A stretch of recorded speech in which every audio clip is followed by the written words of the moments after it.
please find us at adamsdrugs.net for the location that is nearest to you. Adams Drugs is your local, independently owned Health Mart pharmacy. Health Mart, taking the time to listen and care. Hey, this is Lyle from Margaret's Exquisite Jewelry, and I do my radio advertising on Blue Water. I'll tell you what, I use most of the stations, and I've been using it for so long. It's hard to tell with the money you spend on advertising if it does any good. When they come in and say, I heard you on the radio, I know it's Blue Water, and I love Blue Water. Our advertisers are our biggest advocates. Call us to find out how radio can increase your bottom line. Blue Water Broadcasting. Local folks helping local business. The views and opinions of the following program are solely those of the host and other contributors. These do not necessarily represent those of Liberty Acquisitions 825, Blue Water Broadcasting, its management, staff, or any advertisers.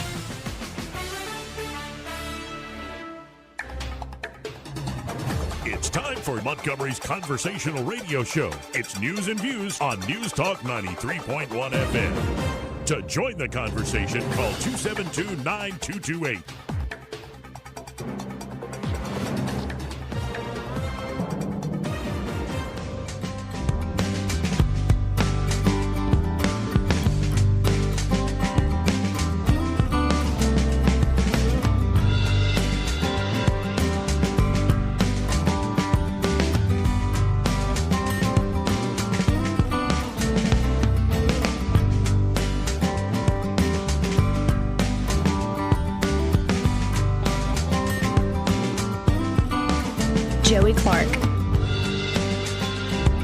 Welcome into the program. I'm your host, Joey Clark. Plenty to get to today. Scott Bessent still taking on a lot of the folks there in Congress. This time the senators. And he holds his own, in my humble little opinion. But of course, we have Trump speaking at the National Prayer Breakfast in only the way Donald Trump can. We have Cam Ward, the director of the Alabama Bureau of Pardons and Paroles, joining us a little after 2 p.m. And we have Erica Thomas with 1819 News helping us kick off this Thursday. Hey, Erica, how you doing? Hey, Joey, I'm doing great. And hey to everybody out there. Hope y'all are staying warm and, just thanking God for this. It's beautiful down here today in South Alabama. I don't know what the weather looks like there, but, it's just beautiful, and I'm just thankful. It's quite sunny and chilly, and I like it. I second your thank you to the good Lord Almighty. It is a beautiful, beautiful day. So I want to start with one thing in particular. Apparently a monster catfish was caught in Lake Guttersville. What's going on? How big is this thing? Yeah, this is a huge catfish. Of course, in Alabama, catfish is a big deal. It's a big industry. Everybody loves a catfish. Everybody loves a catfish fry. This one probably won't be one of those you're going to eat. It was 84.3 pounds. Ooh. Massive. Like, this is the size of a small adult, just huge. Yeah, and the big ones probably don't taste very good. They've eaten too much for too long. Yeah, well, they're like bottom feeders, so I always heard that it's just really nasty to eat a big catfish. I've never even tried one, but this thing is huge. And the guy, Forrest Winters, that caught it, he's holding it, and he had to have been struggling holding up that thing. Like, he doesn't look like he's struggling, but he had to have been. This thing is just massive. It's just a monster.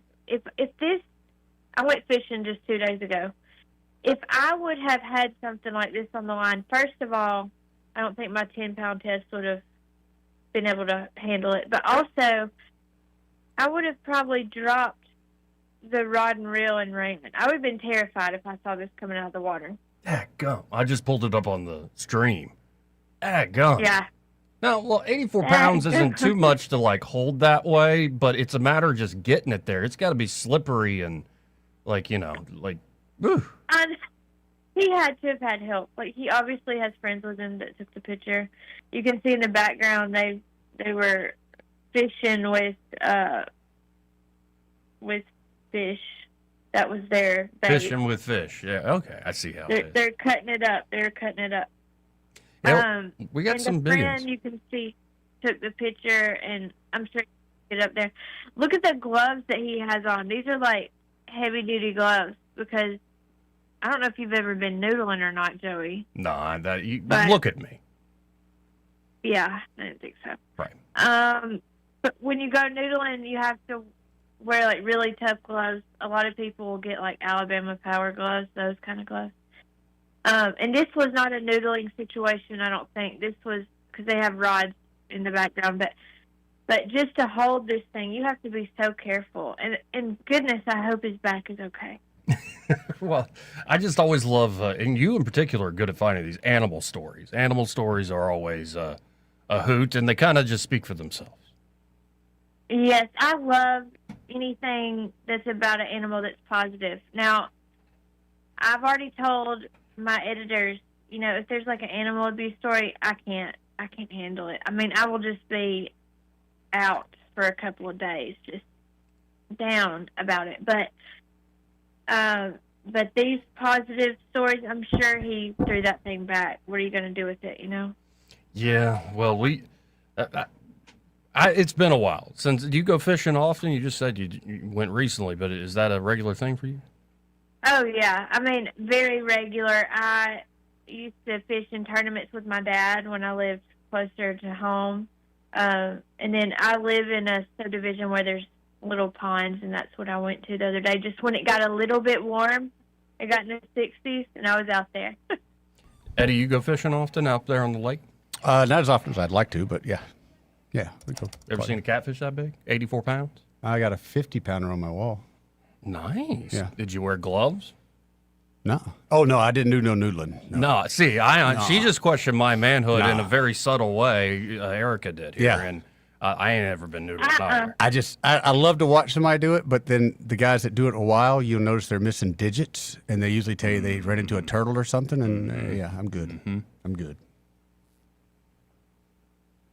Wow. You ever been noodling, Erica? Yeah, actually, the first time I ever went was my first prom that I went to, and my date took me noodling after and frog gigging. I didn't do any frog gigging. He did, but How'd don't want the to noodling go? I mean, did you do this at night? Yeah, and just to let folks know, Erica, you are not a big woman. You are... No, she's a very small framed lady. Beautiful lady. Very Right. small frame. Right, so I'm just seeing, like, careful which hole you stick your arm in to catch that catfish. yeah, I had never been then, so I was basically just watching them do it. But, they had the gloves, and I wasn't scared at all. I didn't really have any issues about getting in the water. I was raised on the lake. It was just a way of life. It's just what we do, and so I just really didn't think much about it at all. I know now when I mention that to people, they kind of laugh, but I mean, other than cow tipping and pulling up stop signs, there's not much to do in the country when you grow up. Cow tipping makes a lot of sense. Yeah. Or shooting I them with never a cow Roman tipped. cannon. I did not want to do that. Generally, what happened when we took people cow tipping, and we'd let them get close to the cow, and then we just drove away. So don't That's fall hilarious. for that. Don't fall for that. Don't do that. Don't do that at all. Well, let's go away from the animal stories and the talks of fishing and cow tipping and all sorts of other fun. And this story has a lot of legs. Is it Wadowee mayor removed from utility board after $1.5 million in alleged losses and unpaid taxes? Yeah, speaking of my hometown, this is a very difficult story for me to even report on because, I know every single person. Wadowee is such a tiny town. And it's just very disappointing to see what's going on here. And I do want to preface this with saying there's no criminal allegations. No one's been reported to the Ethics Commission at this point. We'll see what happens. But there's just a laundry list of issues that have been going on in reference to the Wadowee Utilities Board. And this all started out Tuesday night at Wadowee's town council meeting. Notes from a preliminary audit were published into record, and those notes about the WDOW Utilities Board were very disturbing. An operating loss of over $1.5 million was one of the issues. Excessive overtime being paid. Possible issues with how bonuses were paid as vendor checks instead of as wages, which is not how you're supposed to do it. Correct. So things like that, issues like that, are in these notes. And like I said, it's a laundry list, so I can't go through all of them. But the story is on 1819news.com, and today I published an update where you can see that the bookkeeper of WDOW Utilities Board was placed on, I guess you'd call it administrative leave with pay. They suspended her services last night at the Utilities Board meeting. This is a whole brand new board. Only one member that was on the previous board is on this board. But Barry Waldrop, who, by the way, is like a musician that played with the best of the best, like Vance. I mean, he's amazing. And then he has his own album. He is now the chairman of the WDOW Utilities Board. And then another guy, Richie Traylor, he's a farmer, very well-known, very successful farmer, WDOW. I've known him also, like, literally my whole life. It's just crazy to see, to write a story about a negative thing about all these people that I know. Well, it can happen anywhere. It can happen anywhere. Yeah, it really can. And my hope is that there was, just some accident that happened. And basically that's what Brenda Boone, the bookkeeper, said last night. She was like, she was vehemently denying any wrongdoing, and just said, I can explain every bit of this. She actually said the auditor never even came to her and asked her questions before releasing this preliminary report. So she kind of tried to explain away everything. She's been with the utility for 35 years. She actually retired and came back as a contracted employee, just to help do payroll and that sort of thing. But Barry Waldrop said his concern was when he went to the utilities to, find out how much people get paid, what the payroll is, that sort of thing, because they actually changed all the bank accounts.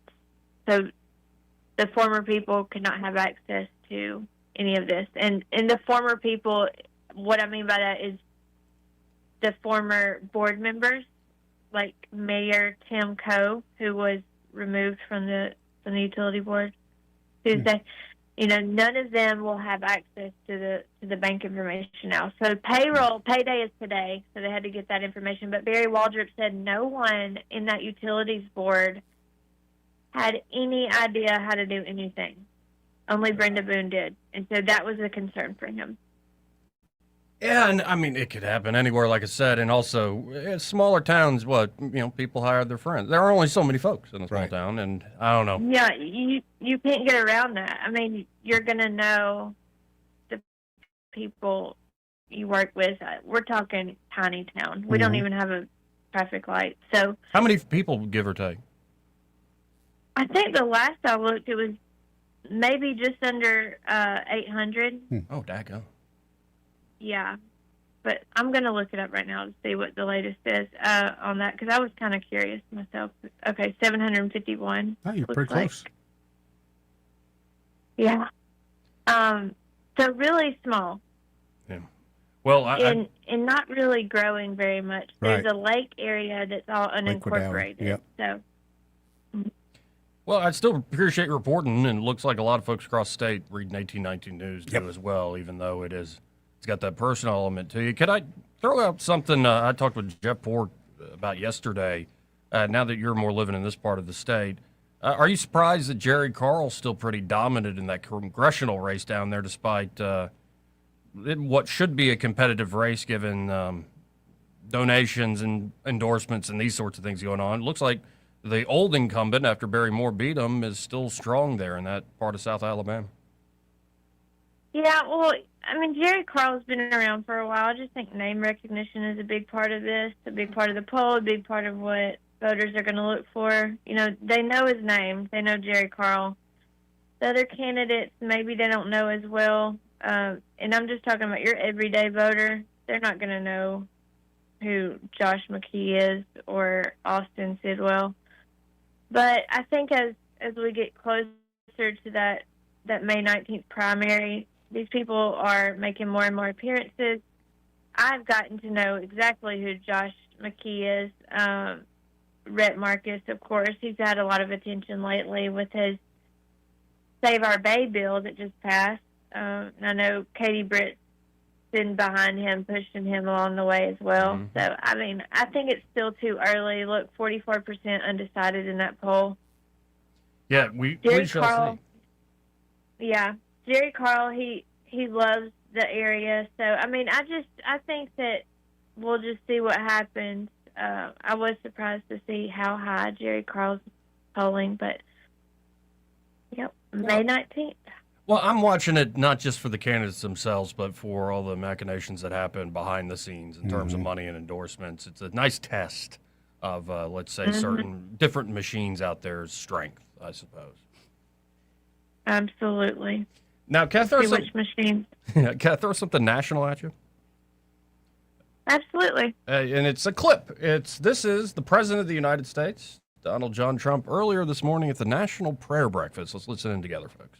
To support this exciting renewal this morning, I'm pleased to announce that on May 17th, 2026, that we're inviting Americans from all across the country to come together on our national mall to pray, to give thanks, and we are going to do something that everyone said, like, that's tough. We're going to rededicate America as one nation under God. You know, a lot of people...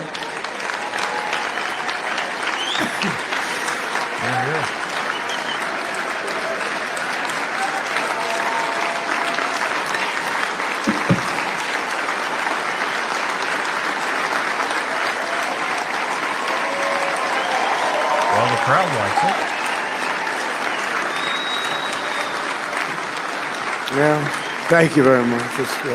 That's what I mean by the Spirit. It's so incredible to see it. I see it so much. I've never seen anything like it. You know, Erica, there was a lot of talk about this, especially after the Charlie Kirk thing. And my hope is like that service for Charlie did seem like something that was special, and despite all the noise and politicking since that day, I think that I will always kind of remember where I was when I was watching that. But my hope is that this momentum continues.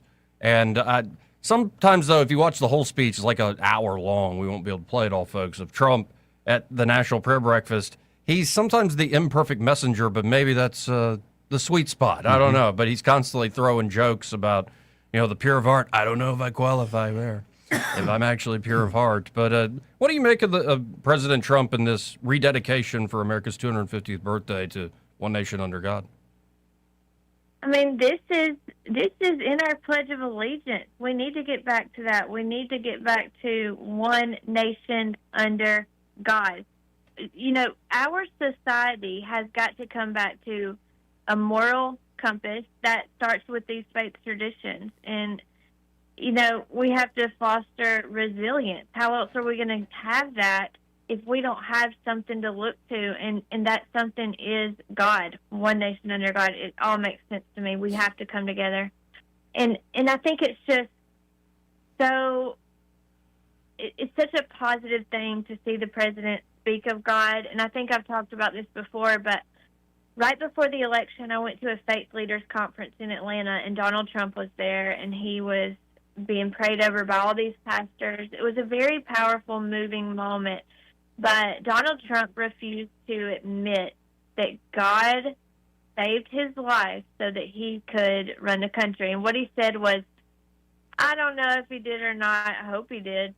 And then at the end, he was asked if he was a Christian. All he did really was kind of touch on how he was raised in church. Right. But he would never come out and say, yes, I love God. And now, when he won the election, and his son Barron was the first to point that out. Like, Dad, I think you got saved because God wants you to run the country again. And he admitted, after he was elected, he said, I believe that God really did save my life for this moment. And ever since then, it seems like he's been talking more and more about being a Christian. And when it comes to Americans, we always need, in times of hardship, which we see often, we need something to lean on. And I think we don't need to worship Trump. We need to worship God. And I love that he is giving that glory to the Lord, because we need it right now. Amen. Amen. And the other one thing I worry about is sometimes maybe we don't need to worship ourselves. To your point, we need to exactly worship God and humble ourselves and truly fear him. And that would be the beginning of our wisdom again. I mean, I think there's a lot of people that, it ebbs and flows. And I think it's being rekindled in a very unique way. As somebody who's reverting myself back to the faith I was raised in, I find it a fascinating moment in our history, just with like communication technologies. Like the amount of folks online, whether in video or doing the battles on X or whatever, talking about God and religion and what it means. I mean, sometimes it could be unnerving. I have a clip I'll play a little later.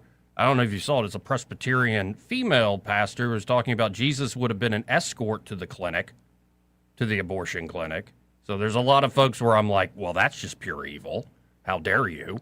But then you find all these other redeeming things of just story after story, testimony after testimony, and folks you never would have thought of. Like a lot of these podcasters, I think Andrew Huberman, who's always been the bro health podcaster, recently gave a testimony of turning back to God. So my hope is there is a reawakening happening. Yeah, and it takes me back to the Tower of Babel. And, we do love our country, but we have to put God first. And Donald Trump does love himself, but he needs to put God first.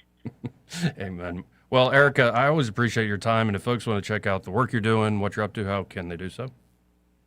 Definitely go over to 1819news.com, and you can check out my stories and the stories of all the amazing reporters at 1819 News. And as you know, they're covering the legislature like crazy this week, next week, and then I'll be covering it some too, so I'm looking forward to that. But all of our email addresses are at the bottom of our stories, or you can email us all, news@1819news.com. And if you're in town next Thursday, stop on by. Will do. Appreciate it, Erica. Talk again soon. Again, folks, it's Erica Thomas there with 1819news.com. How you doing today, Eddie? Pretty good. How you doing, Bo? I'm all right. A little tired. Yeah? Stay up too late last night? No, I woke up too early. Oh. Well, I had to meet the general contractor that's coming right. over. How's that coming? Great. Good deal. No, let me just put it this way. He did a lot of work with my dad and was good friends with my dad. His name is also Gary. Oh, good deal. And he actually was the general contractor 20-something years ago. Yeah, like 24, 25 years ago, built the house. So, Nice. like the same exact couple of guys that run that, Yeah. their contracting business, it looks like we're in good hands. Good So I deal. was happy meeting them. That's a and, very comfortable feeling, man. yeah, it just puts me a little at ease. And, yeah. And also somebody with expertise putting their eyes on it and really explaining, okay, we're going to have to do this, we're going to have to do that. Just on first glance, I'm like, okay, at least we're moving in the right direction. Yeah. So essentially, I'm going to get a bathroom remodel out Yeah, of it. that's So, exactly right. I figured that yeah, would be the it's case. going to have to be fully Let me changed. be in charge of your closet remodel. Yeah, why? Because it'd be easy. You just put carpet in there and some shelves. We're done. And Yeah, then no, I'll- that's about it, actually. I look like the hero. Right, and there's a seam right at the door frame. Yeah. Anyway, I of don't need to course. bore the audience with all this, but no, that's where my mind was. I got up early to go work out and like 5, Yeah. and so I could get back when they were there to show up early. So there's a lot though going on, especially like I said, Scott Bessent is back on the Hill this time with senators, and he's taking on Pocahontas. Oh, really? Pocahontas, Elizabeth Warren. Okay, dummy. And also a few others. That's not the only thing on our plate today. Yeah.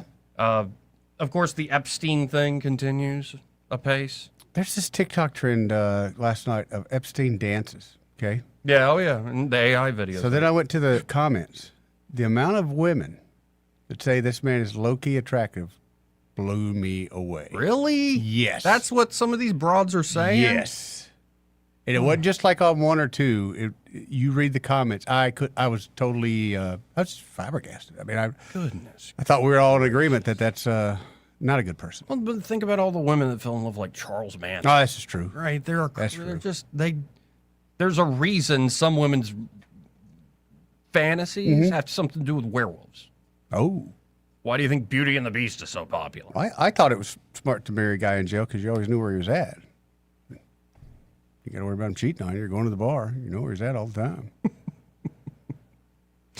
Yeah. But how about this? How about a palate cleanser on the Epstein thing? Yeah, what you got? Oh, I got a few today, buddy. Oh, yeah. I got a few. Okay. But this is, I think, Jim Downey. Yes. You know that guy, he's a comedian, wrote for SNL for a long time. And this just came back up again with all the Epstein files being dropped. This was on Conan O'Brien's podcast not that long ago. All right. Where they start getting into a little bit of, a loss in translation, or I guess Jim has just been under a rock or something. Oh. It pretty much speaks for itself. Let's listen together. Many figures in our society contribute an enormous amount to our culture, and people who have unconventional personal lives, and yet they seem exempt from criticism. You know, Jeffrey Epstein. Well, wait a minute. Wait a minute. No, let me finish. Jeffrey Epstein. I see it. No one, criticizes him, and yet. Oh, wait a minute. That is a double standard. Jim, wrong. Jim, hold on. Okay. Hold on. Much has been said about Jeffrey Epstein. Terrible things. No, Jeff. I'm talking about Jeff Epstein, the New York financier. Yes, we're talking about the same Jeff Epstein. No. Yes. No. Yes. I never heard. Oh, it was a big story in the news. Huge. No. Yes, for you to say no one ever Jeff said. Epstein. Yes. Jeff Epstein. Yes, the financier. The island. Yes, he had an island that I've never been to. Yeah. I'm pretty sure, with respect, if there was some news about Jeff Epstein, I would have heard. No, I don't know what rock you've been under. It was a huge story, and Jeff Epstein I have to tell you, he's gone. He's dead. What do you mean? He's dead. He's dead. He's dead. Sorry, nice try. If Jeff Epstein were deceased, I'm pretty sure I would know about it. Now, I admit I've not. Probably since the pandemic, I have not talked to him. That would make sense. That would make sense. He's been dead for a number of years, Jim. I'll tell you, there's one easy way. Let's call Ghislaine Maxwell. No, we're not calling Ghislaine Maxwell. Why not? Okay. She's in prison. She's imprisoned for crimes she committed with Jeff Epstein. Ghislaine's in prison. Yes, stop calling her Ghislaine. How do you know these people? God, I love that guy. Yeah, he's the one in Billy Madison. Yep. I award you no points, and may God have mercy on your soul. Good to see him going strong. It's funny to see those conversations that could take place. Is just nothing but silly. And also, again, we have Cam Ward, director of Alabama Bureau of Pardons and Paroles, will be joining us, I believe, in the studio here at 2 o'clock. So talk to Cam and just talk about the work they're doing. And, like, how we doing on, like, recidivism? How we doing? And one thing they're standing up is, like, ready-to-go job training, especially with industries that are, like, hurting for people to come do these jobs, and some including, actually, the defense industrial base, like the naval yards in South Alabama. So we'll talk to him about, what they're working on, and also refresh just people, my own memory as well. What exactly y'all do there? What's the process? There, and how are we doing since some reforms that I believe Cam Ward did himself when he was in the legislature push? How are we doing in that regard? What is the trend? We've got to hit a break here. First, this part of the program brought to you by James Cole and Cole Plumbing. And there at Cole Plumbing, they can help you with any and all of those plumbing needs. Could be a simple thing like your toilet's broke. Like it just keeps running. Or you hit the flapper and it doesn't do anything. That ain't no good. Yeah, that's disappointing. Yeah. Or it could be faucet's just dripping. dripping. Or the Even garbage disposal doesn't even, you hit the light switch or the switch on the wall and you're like, I don't hear anything. Well, the faucet dripping, I think last night was the last night we had to do that. Yeah. So if your For faucets now. are still dripping, you got an issue. Right. If you try to turn it off, the valve, and then like, oh, it's still dripping. There's an issue there. There's a big issue there. Or it could be you do have a massive, like, burst pipe, big water leak problem. Man. And it happens. Could be you have something, God forbid, like a gas line leak. Mm-hmm. That's very dangerous. Get out of the place and call up Cold Plumbing. They can fix stuff like that. And, of course, Cold Plumbing can help you upgrade. Say you want a tankless water heater system or a nicer, taller toilet, or you want to add accessories to the shower, the bathroom area, or to the kitchen. They can help you. So you'll check out Cold Plumbing today. You can always make an appointment online at coldplumbing.com or just give them a call direct at 279-8919. It's 279-8919. And just remember, folks, when you have trouble with your bowl, call on Cole, Joey. We'll be right back. Want to carry News Talk in your pocket? Download the News Talk 93.1 app from the App Store. Available on iPhone and Android. Never miss a moment. Download now.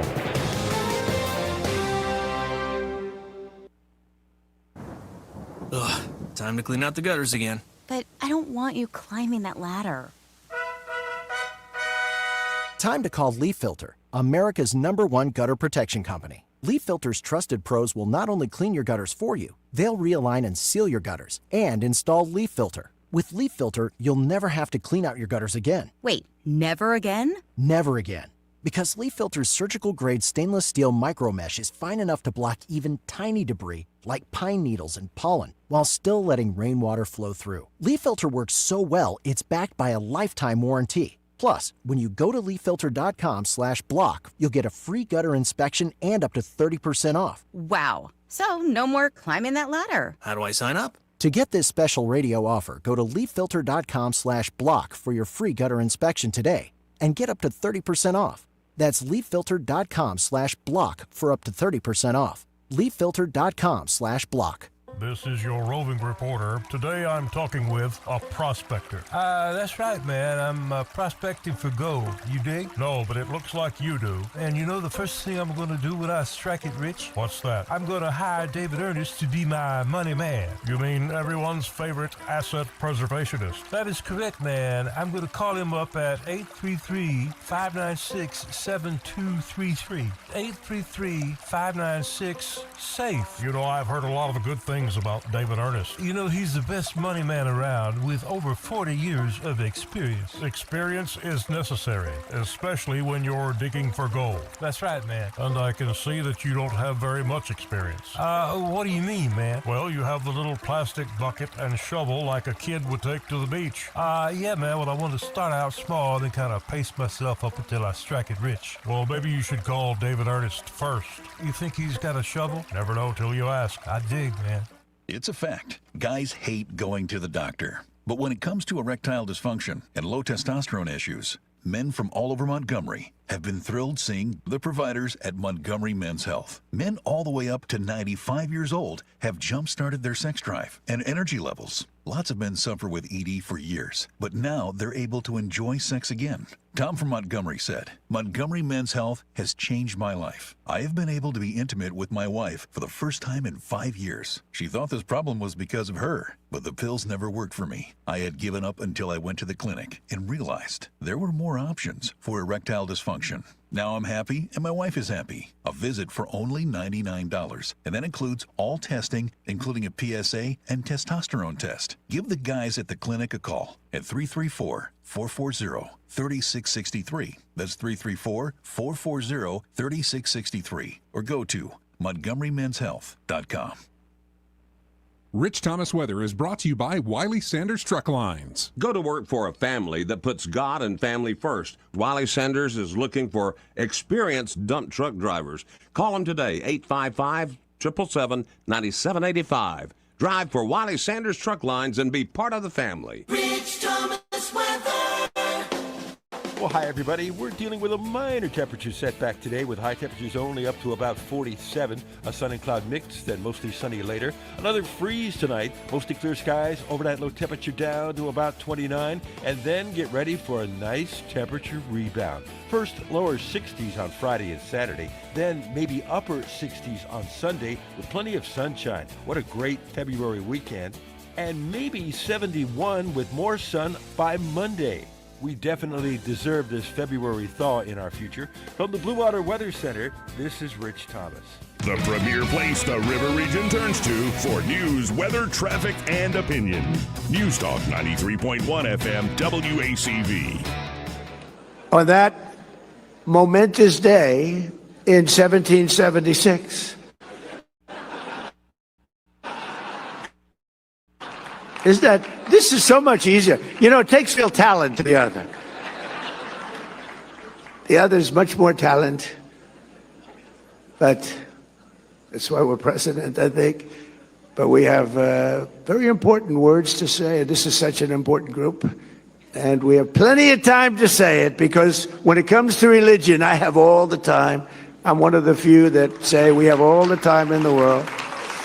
But on that momentous day in 1776, history changed forever when our founders proclaimed the immortal truths that echoed around the world and down all the way through time. They declared that all of us are made free and equal by the hand of our Creator. A lot of presidents refuse to say that.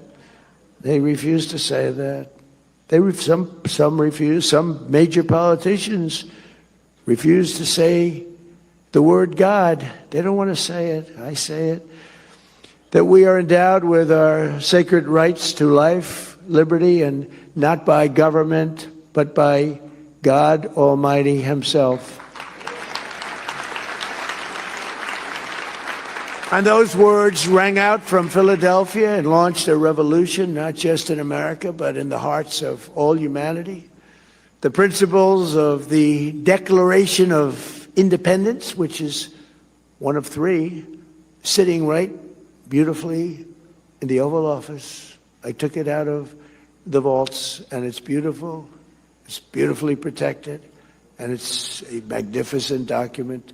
I stare at it all the time, and I read it as often as I can. A true, brilliant work of art. They've stirred the spirit of patriots in every nation, liberated millions from tyranny, and lifted billions from poverty.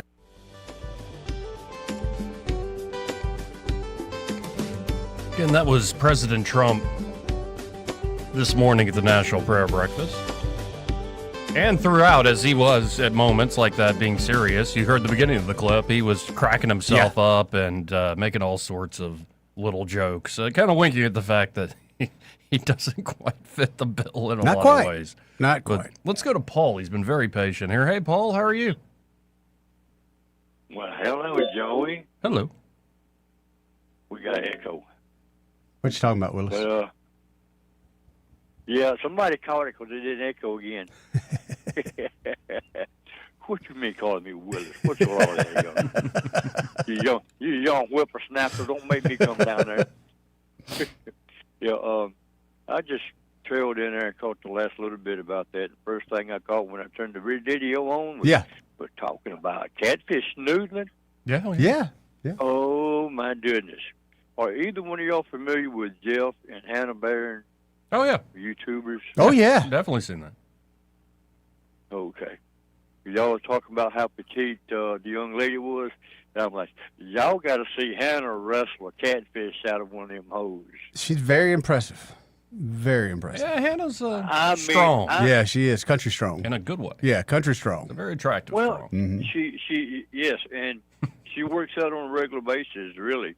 And I didn't know that till I got further in detail on that. But I am glad that y'all are following up with the morning with Mr. Trump and the prayer breakfast and all the crowd. Yeah. I was sitting back on the phone giggling along with it. I enjoyed it. But that's all I wanted to say. I want to know if y'all was familiar with Jeff and Hannah without throwing a plug out for them, but Oh, it's great. Them They're two right. tear Oh, they're me great. I up. think they're from Yeah. Opp. Around Opp, Alabama. I think that's where they're from. Is that right, Paul? Brantley. Brantley. Yep. South of Laverne, about Mhm. 15, 20 minutes. Yeah, Brantley used to be the hell of But, a traffic stop. You'd always get the ticket driving to the beach through Brantley. Yeah, he's Yep. been known for that, hasn't he? Yep. And then in that other little town down there, just north of Floral, Mhm. there's a hole in the wall. You bet your eye. Yep, bet you you run get you a that ticket. Stop sign. Yep, You run that stop sign. Many a Ain't no time. stop sign there. many a time. And Paul, I don't know how long you'll be able to listen, but I came across a clip. Somebody who's in South Carolina politics posted. It's a South Carolina senator, and it must have been like in the early aughts, maybe 2010s, where he reads a speech about liquor and coming down strong on every issue. I don't walk both sides of the street, especially talking about liquor. And it's not his own words. He's reading a speech from Mississippi in 1950 something. Oh, really? And so stay tuned. It's like the best 3 minutes of old school Southern politics I've ever heard. It's so good. I missed that little bit there. I was probably talking to my little wifey on the telephone for a Oh, I hadn't played it yet. No, I'll we're gonna play it in a for you, second. buddy. No, I got to go in the house and take care of the fur babies to get ready to go to bed, but I appreciate it. All right. See you, Paul. As always, Thanks, fellas, sir. enjoy it. Enjoy Later. it, Paul. God bless. Let's go to Simpler Days. Hey, Simpler Days. Simpler Days. Well, hey, it sounds like old Howard Hogjow Zeppelin. Yeah. I say, boy. I always keep my feathers numbered for just such an emergency. He's sneaking fried chicken from the buffet in his jacket Yep. pocket. Hey, I know y'all being in tune saw where our honorable sheriff of Montgomery County got national sheriff. Yes, he did. Yeah. Sheriff of the Year. He sure did. I'm not surprised. Derek Not Cunningham at is a all. great man. Great Good man. sheriff, too. Yep.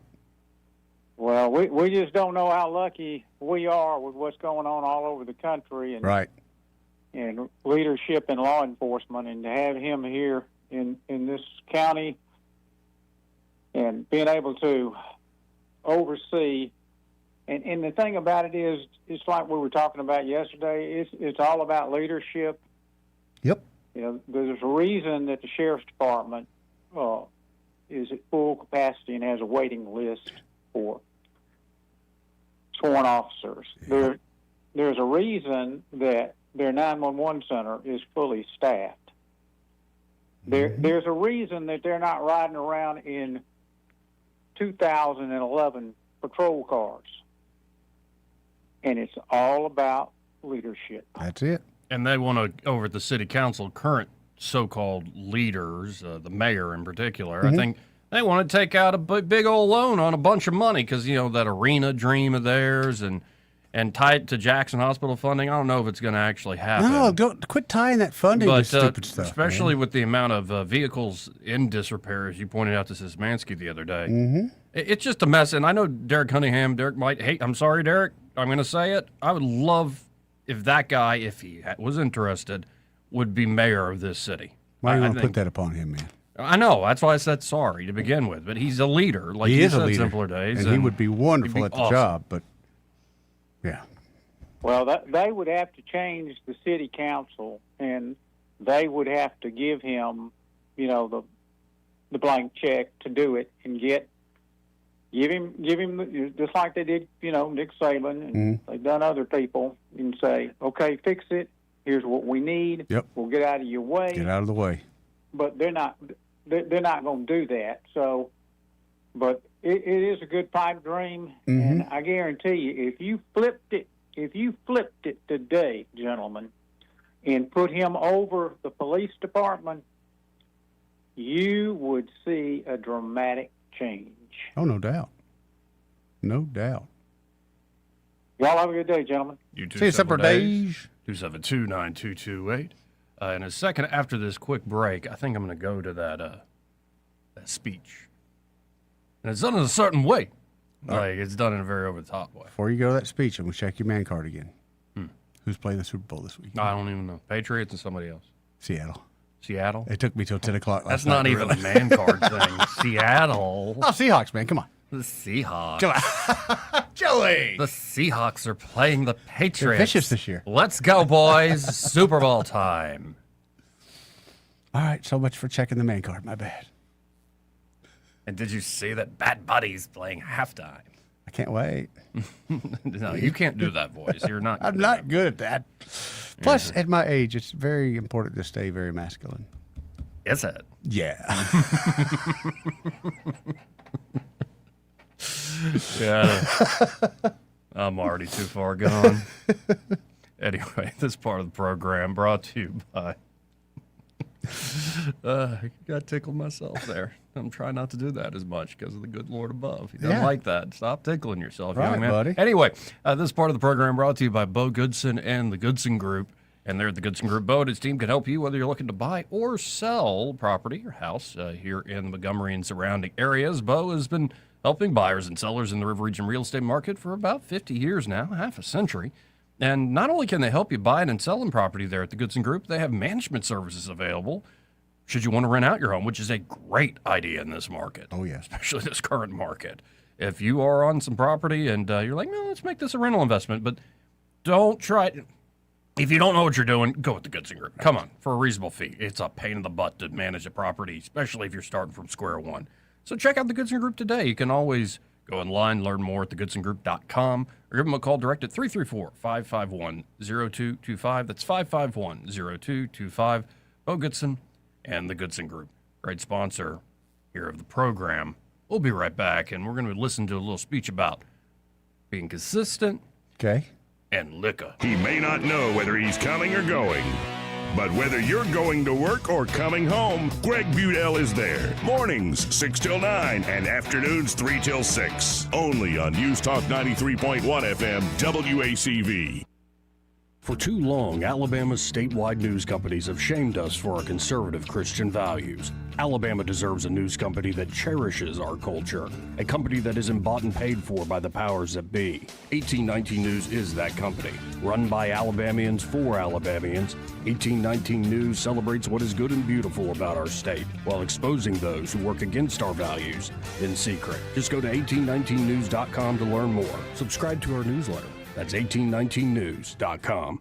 President's Day savings start early at Royal Furniture. From now through February 23rd, score incredible deals during their President's Day sale. Get 60 months, no interest, and no money down on purchases of $2,000 or more. Plus, don't miss out on their free mattress event. Get a free queen mattress with any in-stock 5-piece bedroom group, $9.99 or more. Bedrooms as low as $17 a month, living rooms from $10 a month, and dining rooms and recliners from just $7 a month. Shop Royal Furniture in Prattville, Montgomery, Auburn, and 11 other locations in Alabama and Tennessee. Royal Furniture, style, comfort, and savings fit for a president. Hi, this is Carl Schmidt, naturopath and owner of the Herb Shop. Listen every Saturday to Winning Wellness and learn from experts in different fields of science and technology how nutritional supplements can help you. Listen to Winning Wellness every Saturday at 10 a.m. Trustworthy, accurate, immediate. Carrying your voice across the river region. News Talk 93.1 FM WACV. Joey Clark. Welcome back. And without further ado, I believe this is from 2011. All right. In South Carolina. I forget the South Carolina? state senator's name, but this just showed up in my algorithm. And I am so happy it did, so I can share it with all y'all. That kind of stuff shows up in your algorithm. I've been cleaning it up. see Like so. I said, I I've see stopped it. tickling myself. So anyway. Proud of you. You shouldn't be. Here we go. I was out of the chamber a minute ago when y'all voted on that matter dealing with alcohol. And as I came up the steps, someone asked me if I had walked on that vote. And all of you that have known me in my near 40 years of service here have known I have never walked. I have never sidestepped an issue, have never tried to walk both sides of the street. I come down squarely on one side or the other of every issue. And I was asked out there, what was my stand on liquor? And I want y'all to know that when you say liquor, if you mean the devil's brew, the poisonous scourge, the bloody monster that defies innocence, dethrones reason, destroys the home, creates misery and poverty, yes, literally takes the bread from the mouths of children, I'm against it. Now, on the other hand, if you are talking about liquor, the oil of conversation, the philosophic wine, the ale that is consumed when good fellas get together over dinner, that puts a song in their hearts and a spring in the old man's step on a cold morning. If you mean the drink that enables a man to magnify his joy and headaches and sorrows, if you mean the drink, the sale of which pours millions into our treasury to help the little crippled children, to help our blind, the deaf, and the dumb, to build highways and hospitals, then certainly I'm for it. Now, I have given you my stand, and I clearly come down on that issue in that fashion, and I want all of you to know that. Now, that was given down in Mississippi some many years ago, 1952. Senator Cherokee, what purpose you at? I do No, and one guy goes, not request that the senator from Clarence's remarks be placed in. All right. Why not? That was certainly an oral report. man, and he hammed that up too. Like, I love that accent he threw. Oh, yeah. Like, that's fantastic right there. Boy. The oil of conversation. It is the oil of conversation. Mm-hmm. That's a lot of times. That's It what really it is. No, and there's a lot of, especially old-timey politicking. It still goes on now. Oh, yeah. But I guess the only guy who still does that old-school Southern, like, because if that was an actual speech in 1952 in Mississippi, it is exact. It's kind of what John Kennedy still does in the United States Senate, where he is purposely making a joke out of being inconsistent. Yeah. Like he's winking at you that I'm a politician. And this is what politicians like the Big Jim story. Well, I think he leans into his. I think he leans into the whole hillbilly fact just to kind of make people get their guard down.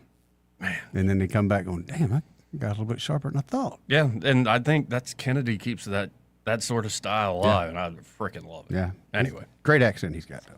Well, we got to hit this break first. This part of the program brought to you by Pest Pro Services. And they're at Pest Pro. Ashley and that great team are ready to help you out. Now, it's already February. It is, dude. And if you haven't had your property inspected for termites in a while, It is time. doing? What are you doing? It is time, Eddie. Yep. It is. Because if you let it fester and you just don't even pay attention, all of a sudden, you accidentally stub your toe, or you think you're about to stub your toe, and the crown molding goes away like sawdust. Ooh. Foot goes right through it. That's kind of a That's a really big problem right there. That's an expensive problem. You kill the termites at that point, or God forbid you don't get something like that, you get a termite swarm. Yeah. You've seen one of those in person, Looks right? like the devil, man. Looks like the devil's in there. Instead, just get ahead of the problem. Have Pest Pro Services come out. They'll do an inspection, and then they can lay down year-long protection, essentially bait traps. So if termites do get near your property, they'll hit that bait. Pest Pro can come out and take care of them. Right. It's really that simple, folks. And, of course, they've got a monthly subscription to get basic pest control protection. They do wildlife control of little critters trying to make a home out of your home. They can also help you when the time is right, when the season is upon us, to get rid of those mosquitoes that are bedeviling you. Sorry, I just listened to that speech. They are going to be deviling you, though. Anyway, y'all check out Pest Pro Services today. You can always learn more at ppsriverregion.com. or search Pest Pro Services on the Book of Faces, or just call them direct at 265-9990. That's 265-9990. And be sure to tell Ashley and the great team there that Joey and Eddie, those fellas on the radio, sent you. Broadcasting from the Riverside Chevrolet Master Control Center, this is WACV Cusana, News Talk 93.1 FM. When it's Chevy, it's Riverside. With SRN News, I'm Bob Agnew in Washington. The U.S. and Russia have agreed to reestablish high-level military-to-military dialogue. That's for the first time in more than 4 years, and it is seen as a sign of warming relations between the two countries since President Trump took office. The last remaining nuclear arms pact between Russia and the U.S. expired today. Meanwhile, American brokered talks between Russian and Ukrainian officials are being held in Abu Dhabi for a second day today. That's all aimed toward ending the war that's been lasting now for about 4 years after Russia invaded. The number of Americans applying for unemployment jumped last week. Application for jobless aid rising 22,000 to 231,000 from the previous week, remaining in the same historically lower range compared to recent years. Right now, stocks are lower. The Dow is down 429 points. NASDAQ up 239. This is SRN News. Hi, it's Mike Gallagher. Now that we're finally into the new year, a lot of us are thinking about taxes, home projects we've been putting off, ways to get ahead financially in 2026. Now's the perfect time to talk to my friends at Fellowship Home Loans. If you want to lower your mortgage payment, they can help you refinance. If you need access to cash for home improvements or to wipe out high-interest debt, their fixed-rate line of credit is one of the best tools out there. Fast approval, predictable rate, and flexibility to use your home's equity wisely. Remember, many people still qualify to skip their next 2 mortgage payments. Imagine starting big projects or paying down debt with 2 months of breathing room. My family and I have used Fellowship personally. I trust these guys. Take control of 2026. Go to fellowshiphomeloans.com/Mike G. fellowshiphomeloans.com/Mike G. fellowshiphomeloans.com/Mike G. or call 800-510-MIKE. That's 800-510-6453. Fellowship Home Loans. Mortgage lending by the book. Nationwide Mortgage Bankers, DBA Fellowship Home Loans, Equal Housing Lender, NMLS number 819382. Rich Thomas Weather is brought to you by McPhillips Schimbaum. My name is Aaron Luck, a partner with the law firm of McPhillips Schimbaum.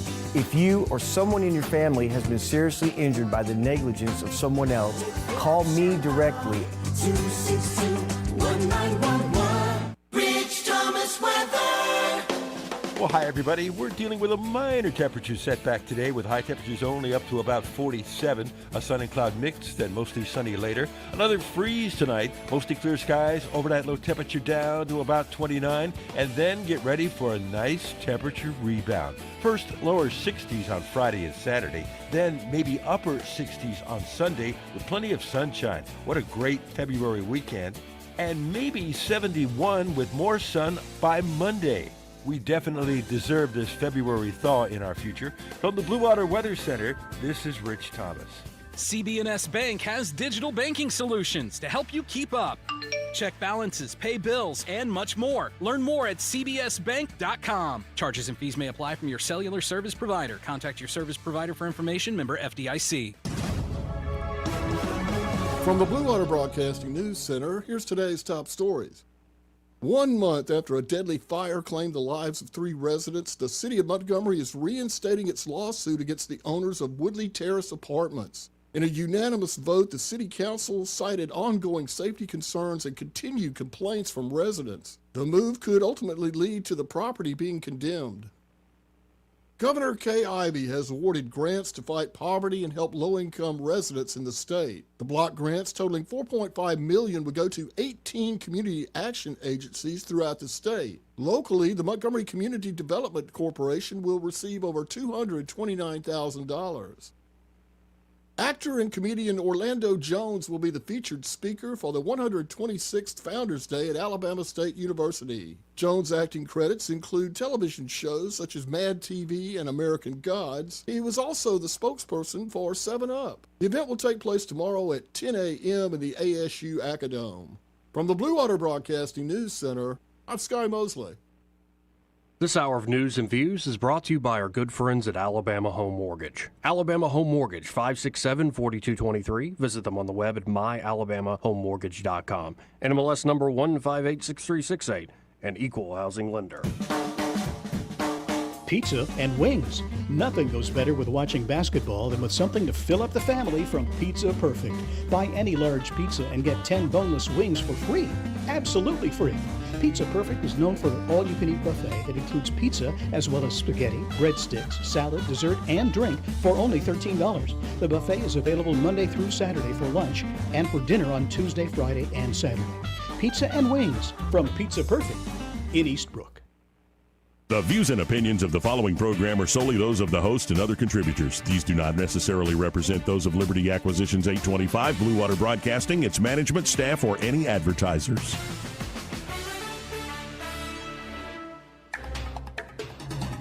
It's time for Montgomery's conversational radio show. It's News and Views on News Talk 93.1 FM.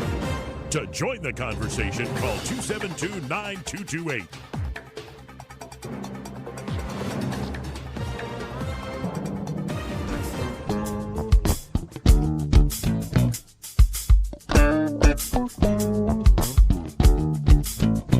Joey Clark. Welcome back. I'm your host, Joey Clark. Eddie Bader here in the studio with me.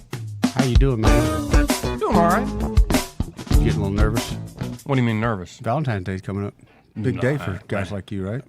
What do you mean? It's really easy picking on Valentine's Day, Joey. I'm not looking for easy pickings. Like desperation? No. I'm not looking to feed off some I beautiful quoted this young wrong angels. way. It's an Desperation. opportunity for you to go help some broken-hearted women. Because all you got to do is just go to a couple restaurants. You'll see them sitting there. They're still waiting on their date. It's 8 o'clock. You know as well as I do. The date ain't coming. But you can swoop right in there, man. I'm not looking for that. All right.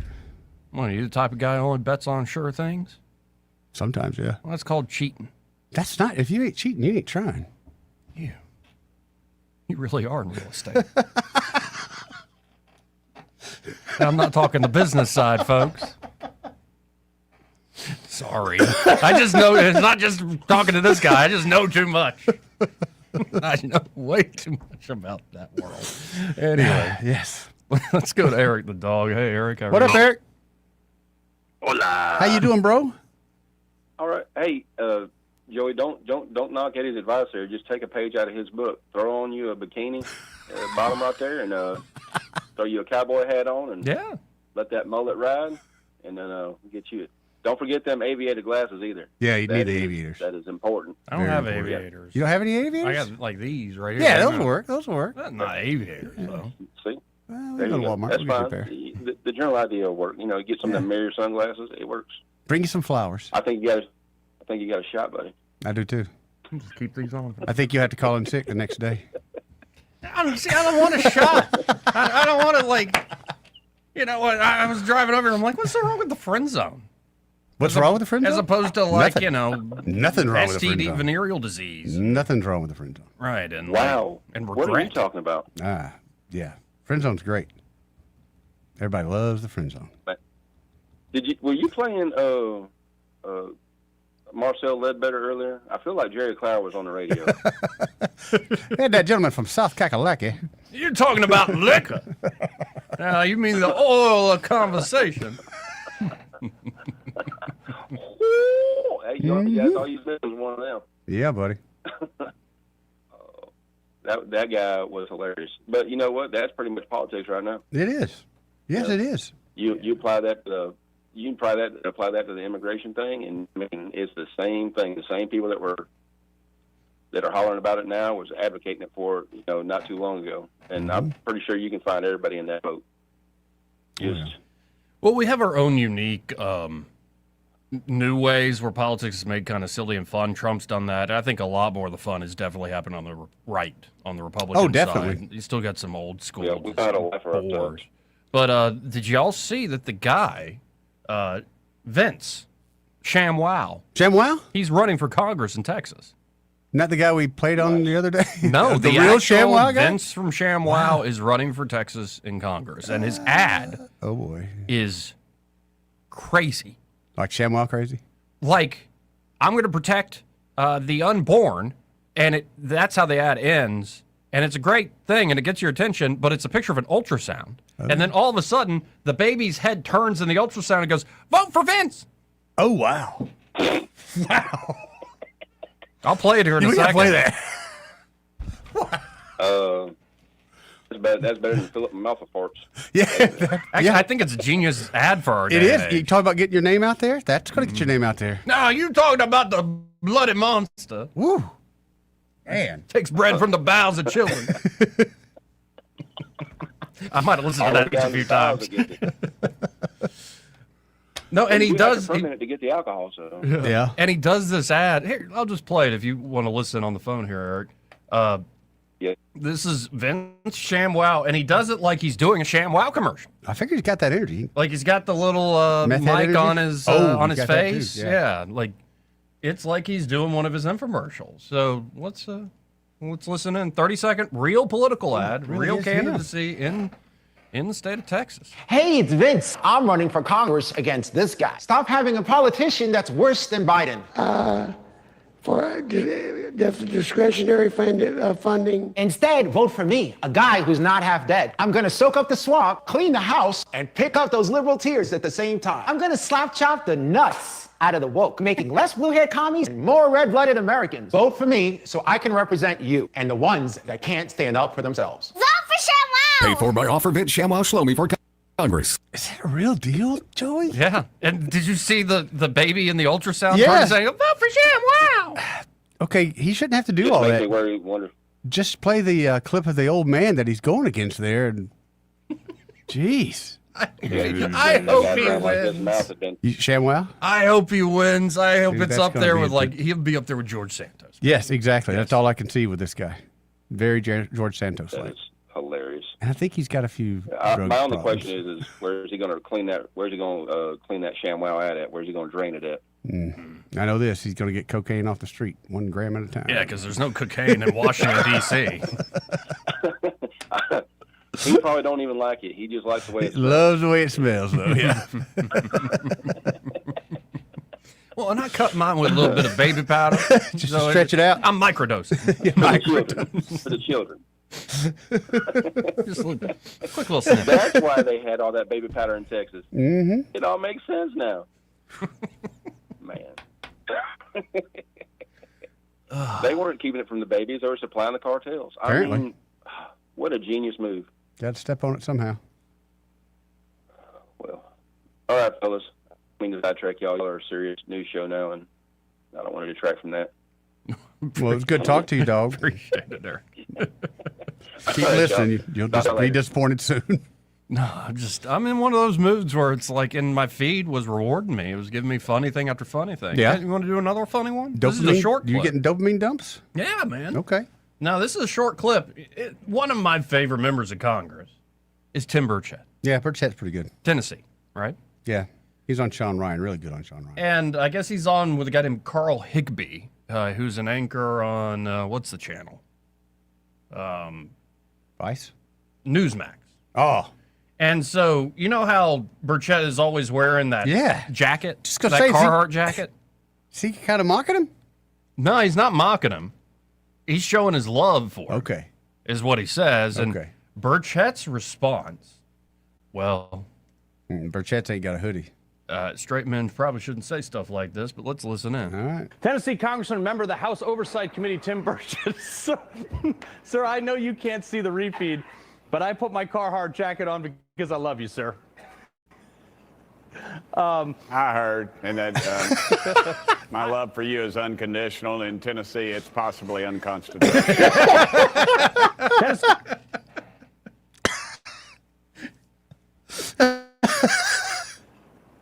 I heard, and that my love for you is unconditional. In Tennessee, it's possibly unconstitutional.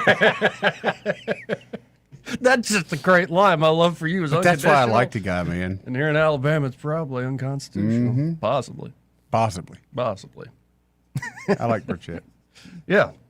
No, and also like what he stands for. It's not Yeah. just the gift of gab for that guy. No, that's why I got to know him or know of him very well on Sean Ryan, and it was a side of him I hadn't seen before, but he's somebody I could get behind for sure. He's the leadership I'm proud of. 272-9228 if you want to get in on the conversation. Again, Cam Ward will be joining us a little after 2 p.m. He's the director of the Alabama Bureau of Pardons and Paroles.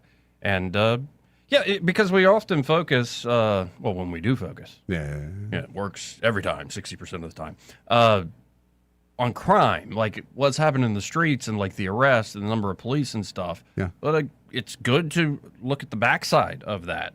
Like what is happening with the person who just gets probation, doesn't actually do jail time or prison time. What happens to the parolees? Like, how are we rehabilitating them? Is it actually working? What's a recidivism rate?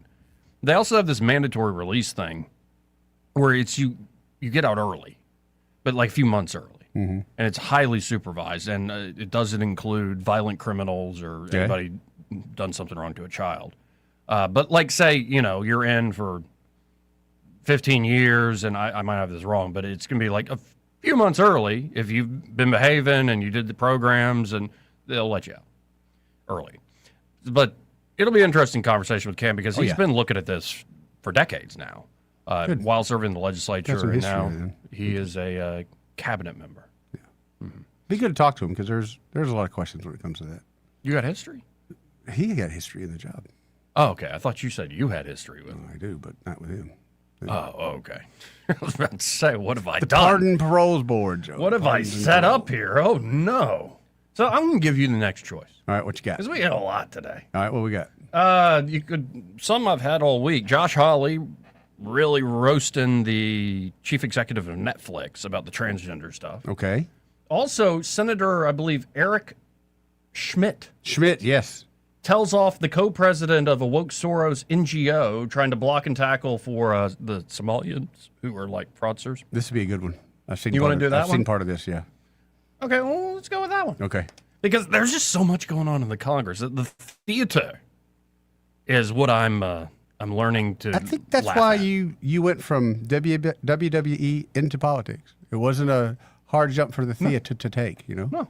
And there are serious issues. Like, we'll have a serious conversation with Cam Ward, but so much of the for the camera behavior, yes, is indeed for the camera. Yes. And sometimes it does. It depends on what side you're on. It plays to your sensibilities. Often it's just annoying, like when they don't land punches and then it's shrill. You know what I'm talking about? Yes. And it's like yeah, they turn into a Karen. Mm-hmm. Yeah. But this one, I found this to be like, I mean, if you're on the left and you love George Soros and like you think it's racist to question all the fraud, like Nick Shirley found, and you probably think this is obnoxious. Where's the racist part come in? Everything is racist, Eddie. And indeed, that is Senator Schmidt's point. Oh, to this gentleman. Let's listen in. Deportation's racist. It depends. They can be racist, for sure. Is ICE racist?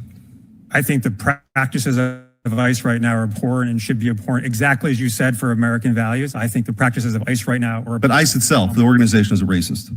The enforcing immigration and customs laws per se is not racist. What ICE actually is doing, I believe, can fairly be characterized as racist. Yes, sir. All right. I asked this because we did a little bit of digging into Public Citizen and found two things. One is you're funded by George Soros, correct? The Open Society Foundation is one of our funders, yes. Yep. And you call just about everything you don't like racist. That is not true, but... Okay, well, I'm going to give you a few examples. Sure. On December 11th, 2019, Public Citizen tweeted that the banking sector as a whole is racist. On August 17th, 2021, Public Citizen sent in a press release that algorithmic racism was a major problem and that we need to start creating anti-racist algorithms.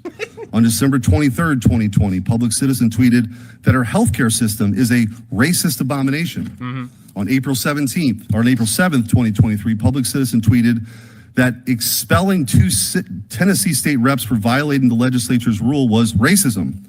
On April 15th, 2021, Public Citizen tweeted that law enforcement in this country has been overrun by racism. On June 25th, 2020, Public Citizen tweeted, racism is the reason DC is not a state. On January 15th, 2019, Public Citizen tweeted that asking about citizenship status on the census was racist. On August 24th, 2020, Public Citizen tweeted, defund our racist, hyper-militarized, murderous American police force. On July 10th, 2020, Public Citizen tweeted that law and order is a racist dog whistle. Do you stand by these statements? Well, I appreciate the depth to which you've gone of research. In the context of all those statements, yes, sir. So all of those things are racist. If you want to go through them, we can talk. So here's, sure. I'm really glad. Hold on. Yeah. I'm glad for this moment of clarity because a lot of witnesses would try to sidestep that. That's correct. But what you have shown in the questioning we've seen before, in just these examples, the public interest isn't your interest at all. It is not your interest at all. You use racism as an attempt to intimidate people to get your way. And it's not 2020 anymore. The American people are over it. So what you're going to find is we are going to prosecute, and it has nothing to do with race. We're going to prosecute because fraud was committed on a level that is so offensive to this country. Your words that don't mean anything aren't going to stop what's coming. And I want you to take that back to George Soros and all these ridiculous funders you have to try to muddle the issue because justice is coming. And by the way, if I have it my way, we will denaturalize all these fraudsters and send them home.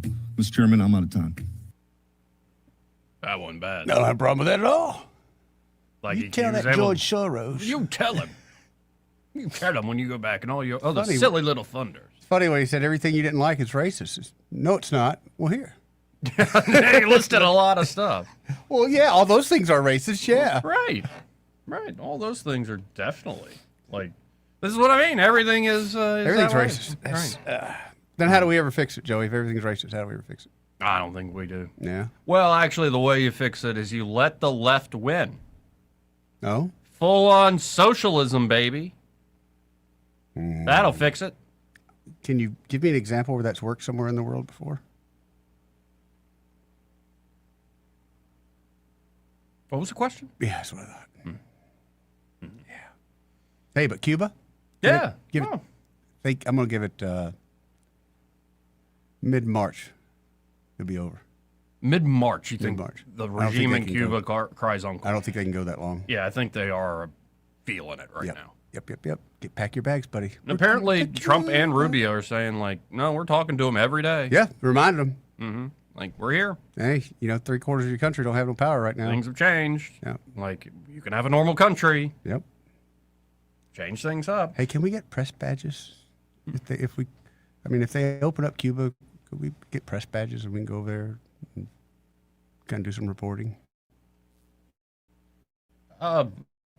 Just reporting? Well, we have to do a whole discovery thing. I think we should start a documentary while we're there, but, yeah. Are you trying to get a Cuban cigar or something? Oh, no, we can get cigars. That's no big deal. Or some liquor? The Cuban liquor would be good now, I ain't gonna lie. But right now... you learned a thing or two about rum in Jamaica this last visit. Right. And now would be a good time to get some land in Cuba. We missed out on the Jamaican land. Yeah, and we missed out on the Greenland land, so get ahead of it for one time, Joey. Yeah, we might. Yeah, somebody from, deep red Alabama who I don't hear, like, even her opposition often say it, if at all, is, like, that Katie Britt's racist. Oh. Even though, like, I've got a clip here, like, she seems to support policies that are, like, should trigger that reflex. Really? But it don't? The left, I'm sure some commenters on, like, the Book of Faces or something are like, I'm really changing the world comic. I have seen and you better believe those, the senator's actually reading that, right? Yeah, I have seen a few of the negative comments on the post. Impotence signaling is what I call that. Just right. And by the way, I call it impotence signaling because that's mostly what we do here as well. Yeah.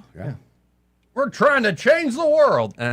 Trying to pee in the ocean and turn it yellow, Joey. I'm just trying to survive a world gone mad. That's what I'm trying to do. How much longer you want to go? Long as I need to. Okay. Anyway, here's Katie. All right. She's talking about, I believe, the sanctuary city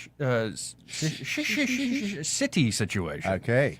Is what I was trying to say. Be careful with that. Hey, Katie Britt here. I've been hearing a lot about Democrats' demands, both on Twitter and in press conferences, and I think it needs a response. First off, there is a lot at stake here. The Department of Homeland Security funds many things to keep Americans safe, from Coast Guard to TSA to Secret Service to FEMA. All of these things work together to keep Americans secure and to help make things better. Additionally, it funds ICE and it funds CBP. And I want to make one thing clear. Republicans are not going to walk away from the law. Republicans are not going to walk away from enforcing the law. And in fact, what we are going to demand is that local and state law enforcement officers work together hand in glove with our federal agents and officers to get criminal illegal aliens off the street. It is past time that they honor ICE detainers. They shouldn't be releasing criminals back into the public. And now is the time to put the safety and security of Americans first. And that is absolutely what Republicans are going to demand. Look, we know that Joe Biden left us a disaster. His open border policies that Democrats looked the other way on and or supported, not to mention all of the things and trouble that caused, and his lack in willingness of enforcing the law. Look, that has to end. Our laws must be enforced. The safety of American citizens must come first.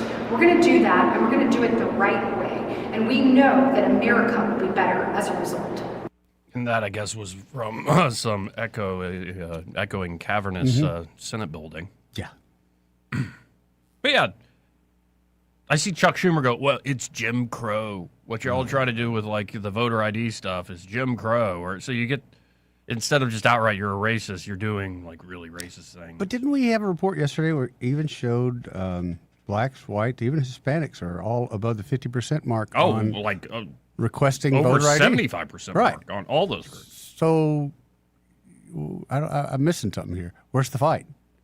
Where's the opposition? From the actual elected official. So are they really representing their people then in that case? I mean, if it's a 75% issue? Well, the people don't know what they want. These morons out there. Like, we got to look out for them. Yeah, this is true. But that don't mean we got to dumb it down for everybody. Let's go to Pat. Hey, Pat. What's up, Pat? I'm enjoying listening to you guys. I can't believe you're going to let pesky facts like percentages above 75% get in the way of making this an issue. But just curious. That's not how democracy works. Yeah, you mentioned the Cuban cigars. You mentioned liquor.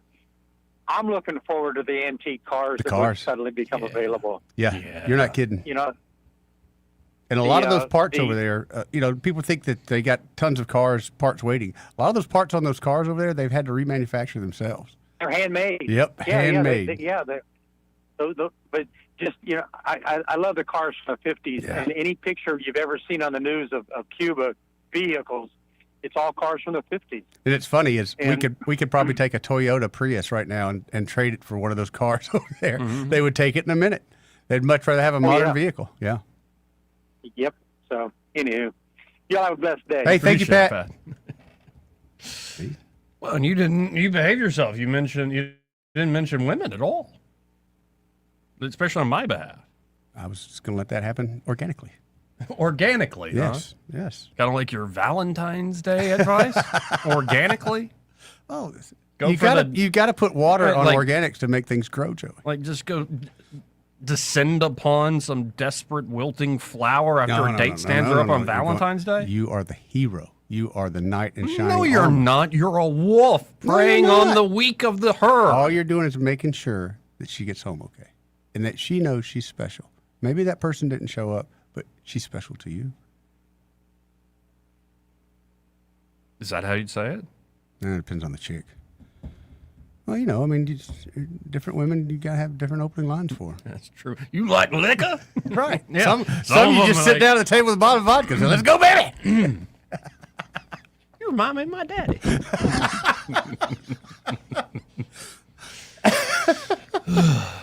I'm over there with the Miller Gold little pony. Oh, Miller Gold. Hey, this part of the program? Yeah. Speaking of Valentine's Day, brought to you by Dylan Rings. Now, that's a much smarter Valentine's Day call to check out Dylan's Ring rather than my advice, to be honest. At Dylan Rings, they can help you out any of your jewelry needs, but of course, Valentine's Day is right around the corner. What? I mean, it's like Next 12 week, days away, or if that. It's coming around the corner, man. Oh, it's like before 9 days away. I'm losing track, but it is coming. And if you walk into Dylan Rings today, you got to ask yourself, what piece would your special someone pick for you? Ooh, that's nice. I would hope she would get me something not too loud and proud, but something I can be proud of to wear. Diamonds? Or some of those rubies would be actually, Joey. Rubies? I think red gems would look great on you. I would think so. I do. Big ruby ring. Ooh. Big pinky Now ring. you're talking. Big pinky ring. Now you're talking. Yeah. Gentlemen, if you are looking for that Valentine's Day gift and you want something truly special, get by Dillon Rings. Great inventory. Yep. Great selection from high end. Maybe you want to spend a lot. Oh, you can. And if you're going to spend a lot, spend it on the one you love. You bet. Or it could be, it's not the dollar amount that impresses your lady. It's the thought, and it's a beautiful piece. They have great stuff there. They ain't going to break the bank. Or maybe you're getting ready to pop that big question on Valentine's Day, Joey. Engagement rings. Mm-hmm. Yeah, and including, it could be like a custom design Very thing that much you want to so. do, but you're kind of running out of time for that because it's right around the corner. Mm-hmm.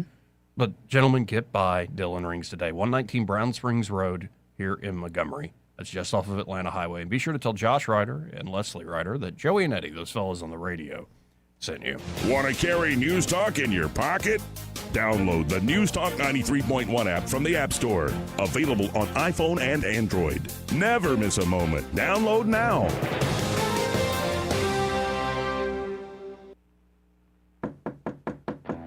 Hello, everyone. Robbie Pelt with Capital City Roofing. If you think about it, your home is your biggest investment in life.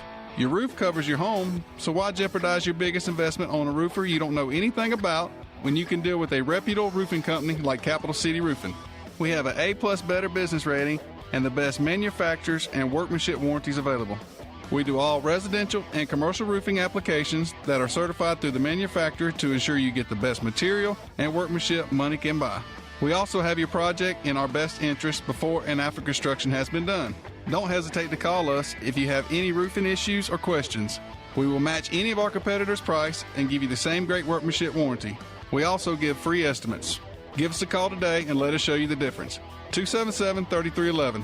That's 277-3311. Or you can check us out on the web at www.capitalcityroofing.com. Capital City Roofing. We capitalize the roofing industry. Welcome to Eclectic Coins, Montgomery's largest coin dealer, specializing in buying and selling investment-grade gold and silver coins. And they have a large selection of rare coins and coins from around the world. Visit them at 543 Northeastern Boulevard or on the web at eclecticcoins.com. Eclectic Coins, where collectors who know go. This is your roving reporter. Today I'm talking with a prospector. That's right, man. I'm prospecting for gold. You dig? No, but it looks like you do. And you know the first thing I'm going to do when I strike it rich? What's that? I'm going to hire David Ernest to be my money man. You mean everyone's favorite asset preservationist? That is correct, man. I'm going to call him up at 833-596-7233. 833-596-SAFE. You know, I've heard a lot of good things about David Ernest. You know, he's the best money man around with over 40 years of experience. Experience is necessary, especially when you're digging for gold. That's right, man. And I can see that you don't have very much experience. What do you mean, man? Well, you have the little plastic bucket and shovel like a kid would take to the beach. Yeah, man. Well, I want to start out small and then kind of pace myself up until I strike it rich. Well, maybe you should call David Ernest first. You think he's got a shovel? Never know till you ask. I dig, man. 2026 marks 60 years that hope has had a home in Alabama. At the Alabama Sheriff's Youth Ranches, children who've lost everything through no fault of their own have found something priceless. A safe place to live, a loving Christian family, and the chance to simply be kids again. Here, boys and girls grow up surrounded by care, guidance, and faith, learning right from wrong, learning responsibility, learning they are valued and that their lives have purpose.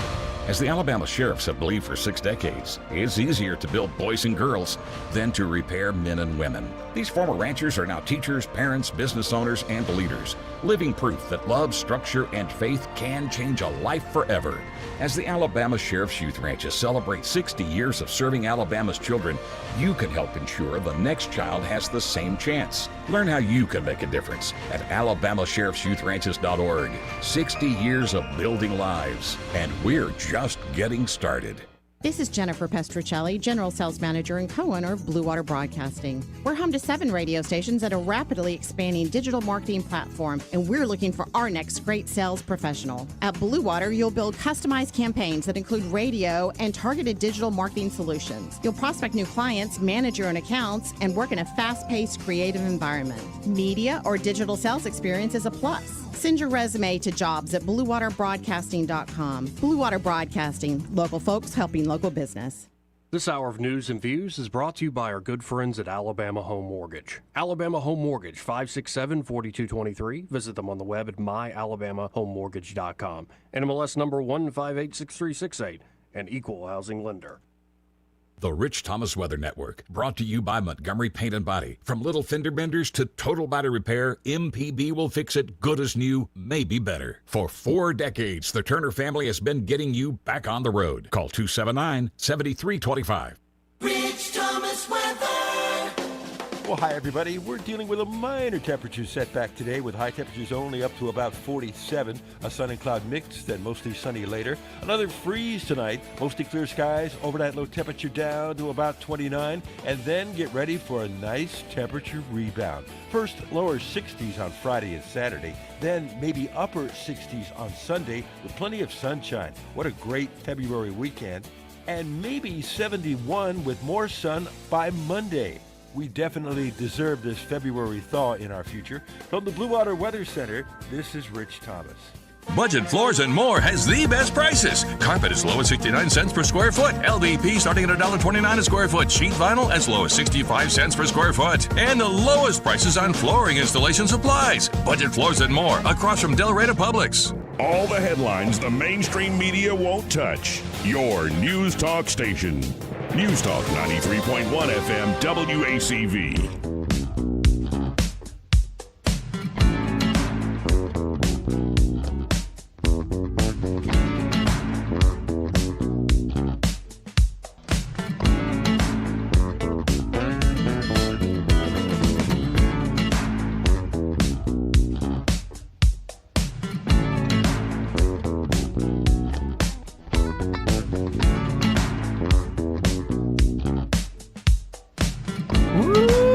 Don't look at your Bitcoin account. Oh, yeah?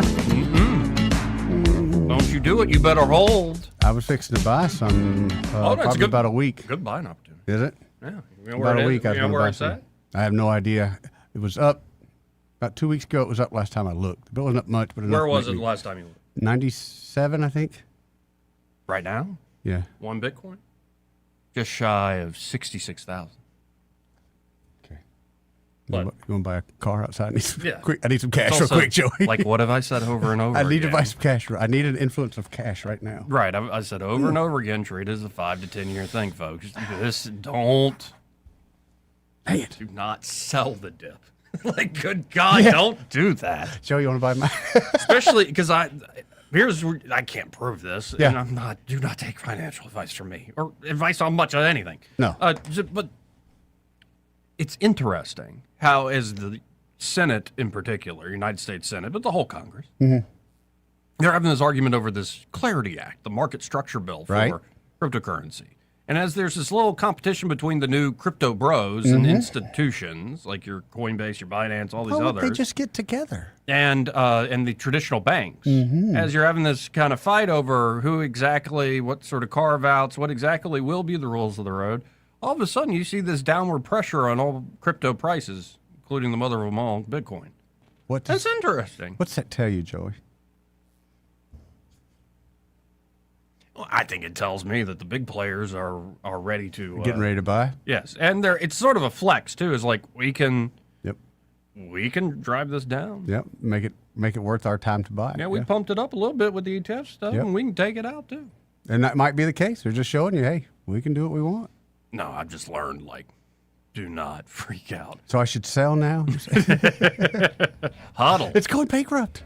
HODL. HODL. Yeah, no, can you I could look imagine into being that like a Michael Saylor guy right now, where he's got billions and billions and billions in, like, Bitcoin, and he keeps buying more? Like, That's what I'm thinking. That's all he put out today as HODL, hold, Yeah. HODL.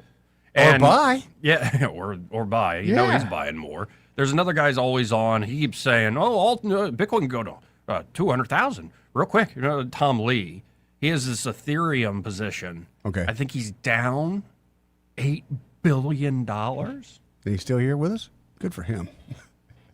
Yeah. So, like, I see all these other big players and all this stuff, and I'm kind of at peace at this point. I'm like, I could lose it all.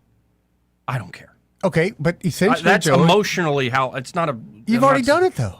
You Yeah. did it one time before. I've done it before. Right. So I just need to treat it like I believe in this. I think it is a great technology. Plus, you're a buy and hold guy too. You're not trying to cash out this weekend and no. Right. No. I think you're making big moves, good moves. Yeah, I like just put a bunch in each month. Yeah. Whatever's comfortable. You know who else like you do that? What's his name? Hamamoto, the guy who invented the Bitcoin. Satoshi Nakamoto. That's the guy. Mm-hmm. He likes you to do that too. And then did you see like how Epstein's behind Bitcoin? No, come on. Well, duh. I should have but seen it's that. also like Epstein was behind everything apparently. The financier. That Jeffrey Epstein? Nah, get out You of mean here. Jeff Epstein? Home of the island? That guy. Yeah, somebody made this AI video that took all the conspiracies around him Yeah. and made it into where he's just walking and taking a selfie with each like person that might be part of that conspiracy.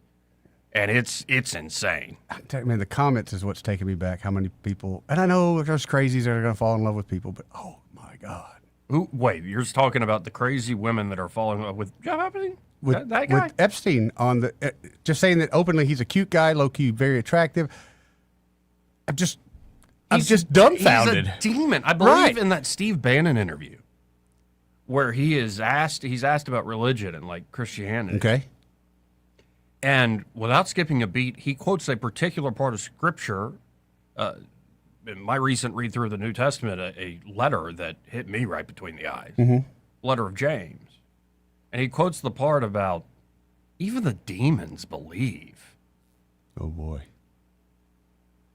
And maybe like, Yeah. I need to go take a shower and go Yeah. say, my Man. Our Father or two. Did he get cold all of a sudden when he said that? Jeez. Yeah. And so to have like, it shows how off I think some people's just like barometers are at this point. Have you seen much past clips of him besides what you've seen in the news kind of thing? Have you?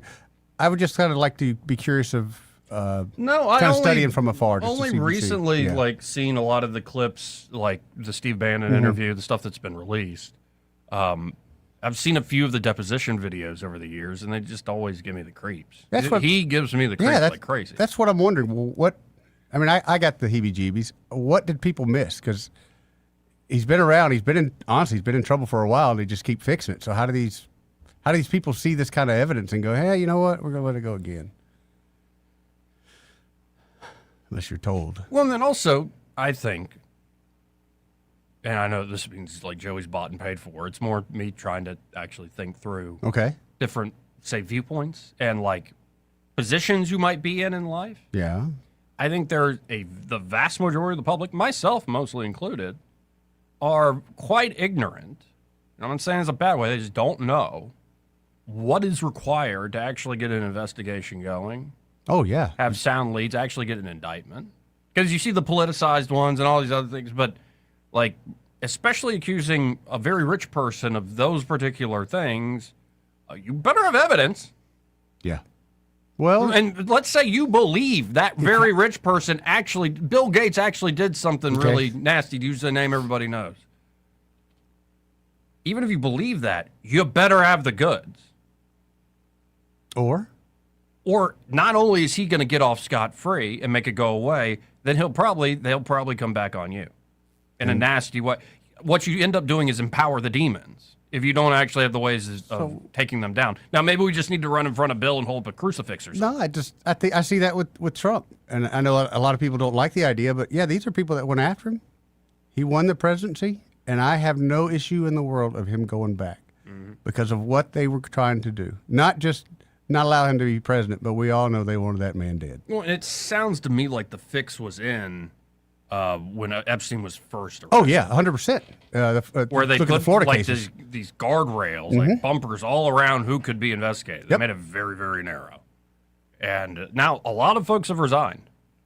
Folks in the parliament and over there in England, it looks like Keir Starmer is in deep trouble. Though I heard a thing about Keir Starmer I just love, even though we're not part of the UK or anything like that. Thank God. Yeah. Gay little country. Very. I'm in many ways an Anglophile. Like, I love a lot of the British culture and comedy and humor. Like, don't get me wrong. Not a big football or soccer fan, as we call it over here. My brother is. But anyway, nobody really hates Keir Starmer. He just sucks. He's impotent. Impotent. The country's going to hell. The UK is going to hell. Nothing about it. And he has just no means of doing anything about these big problems because they're tough problems, number one. And he's one of these just worms who kind of goes with where the wind blows. And he's survived and risen up through the system. Yeah, he's not a leader. Right. Like you just said, which way the wind blows. But I think there's all sorts of folks in business and finance and politics all over the world that are resigning over these files being dumped. Good. Or just disappearing into the bushes. That's the thing. To me, and there's nothing we can do, but I would love to have said, okay, here's your Epstein file. We're going to release this X day. If you've got anything to do with it, here's your chance. Come clean, explain yourself. If not, we're just rolling with your guilty and we're coming to get you. And I know that's not the American way. I don't think it works that way. Should. But it's so ridiculous. We know that's what's so frustrating. Just like with that Mangione kid, we saw him kill this guy in cold blood. Yeah. But we're getting caught up in was this treated right? Well, to hell with all that. We saw exactly what happened. And anything other than that, you're really you're undermining the justice system. Yeah. And it just infuriates me, man. You're telling me. Yeah, but the problem is it's that old, I guess the old principled libertarian still in me is, from a man for all seasons. Like, you would cut down every law in England to get at the devil? Yeah, definitely would. And so after you've cut down every law and he turns back on you, what will be your defense? I wouldn't. When you create power that has no process, no substantive due process, it can't be criticized, has impunity, is untouchable, unaccountable, and you do it in the name of good, the worst people will take over. But it's maybe not immediately. Anyway. But it's going to happen anyway. Right, that's my thing. And that's the thing is folks could, to your point, say, the worst people have already taken over. They're there now. I mean, and they're going to come back. Yeah. Well, I don't believe in vigilantism either, but... Coming to me with a third world country, we'll go hang out.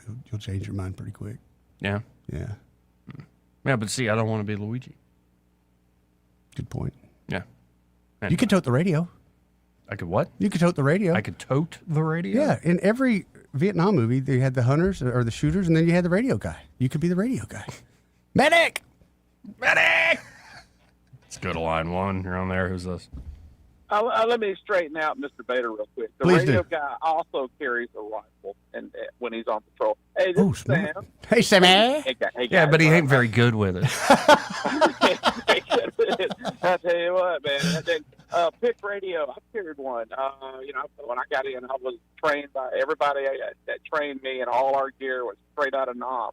Yeah. And it was a PIC radio. I forget how heavy it was, but it was heavy. And it was the 3 lithium battery, big chunk. Oh, man. That's like a backpack little thing you're carrying. Yeah. Oh, it's pretty, man. It's nice, square, hard, aluminum, heavy. And it wouldn't stop a bullet. That's the other thing. Yeah, that's kind of what I figured, too. Yeah, that much is accurate in the good old movie. Hey, well, but also, if you were the radio guy, I mean, no Yes. offense, but you're the guy I'm trying to shoot. you're the guy that, the Communications guy. The lieutenant lead patrol. Yeah. You always have a man up front, and then the radio guy, combo is right there next to him. Mm-hmm. So, yeah, man, you get a good view of everything going on. That's old doctor. I wonder how. I don't. That's a long time ago. Why did I call? Oh my gosh, something. I remember my family was going crazy last night, swearing up and down that the Venezuelans had kidnapped Savannah Guthrie, and then they're trying to get Maduro back. And I was like, no, all that just reeks of amateurism. But if he shows up in Cuba, it's one of the cartels. Yeah, I'm pretty sure it's a cartel. If you look at cartel operation, this is kind of what they do. Yeah, I mean, if Maduro shows up in Cuba, we know it was anyway. That's not why I called. Yesterday I saw. I'm not a big. I'm not a big Alex Jones fan, but him and Benny Johnson sat down, and Alex ran through it. Hey, real quick before you say what you're going to say about the Benny Johnson Alex Jones conversation. Yes, sir. I saw a short clip of Alex Jones. Oh. I hadn't seen before. Oh. Because I don't watch. I never have. I'll catch clips, and I'd watch him on like funny comedy podcasts. Because he's one of the most entertaining men in the world. No doubt. Despite making some big mistakes. But the clip is if Bill Gates goes on national television, puts a gun in his mouth, and blows his brains out, tomorrow I will come on this program, put a gun in my mouth, and blow my brains out. And it's like, oh my God. especially out of context, you're like, who is this guy? Oh my God. Jones reminds me of someone I knew coming up, and I couldn't trust a word out of their mouth. But it looks like Jones has been vindicated. Oh. And he went down the list. But I'm trying to be as brief as I can because I'm trying to get a Starbucks over here. I'm hurting for a coffee really bad. You and me both. But why in the world did I bring that up? Benny Johnson and him talking. What was he right about? Yeah, everything. And but what the point he was trying to make, I don't know if he's right about anything, but one thing that rang of truth was just how vast the web, how many people and a lot in the Democratic Party are caught up in this evil that feeds on itself, and how they're brought deeper and deeper in. And it just well, one thing, there's the videos of the dark, dirty videos that Epstein had. Those haven't been released yet, and that's what he was crying for. Is that Trump, now's the time to go on offensive, and just the worst of the worst, put it out, expose these people, and yeah. But do you release thousands and thousands of hours of child porn? No. I know, man. That's rough. Yeah, I don't know if you do that. He can't. But maybe you release it to the AMC theater, where you got to have an ID to get in, and then you're over 21, and release it as X-rated. I mean, the word needs to get out. But you're right. Don't want to see child pornography. I'm being a smart ass, but yeah. Oh no, it's not just Alex Jones. There are a lot of people saying there's more, release more, but ain't coming. Yeah, and we'll get to see a lot of it soon. Mm-hmm. But I just wanted to throw that out there. Let me go in here and clear my head up, guys. All right, man. Take it easy, Appreciate Sammy. that. We got to hit a break anyhow. This part of the program, in fact, the entire hour, brought to you by Alabama Home Mortgage. And they're at Alabama Home Mortgage, Kim Williams and Madeline Cannon. They're ready to help you out whether you're looking to buy a home here in this new year. Yep.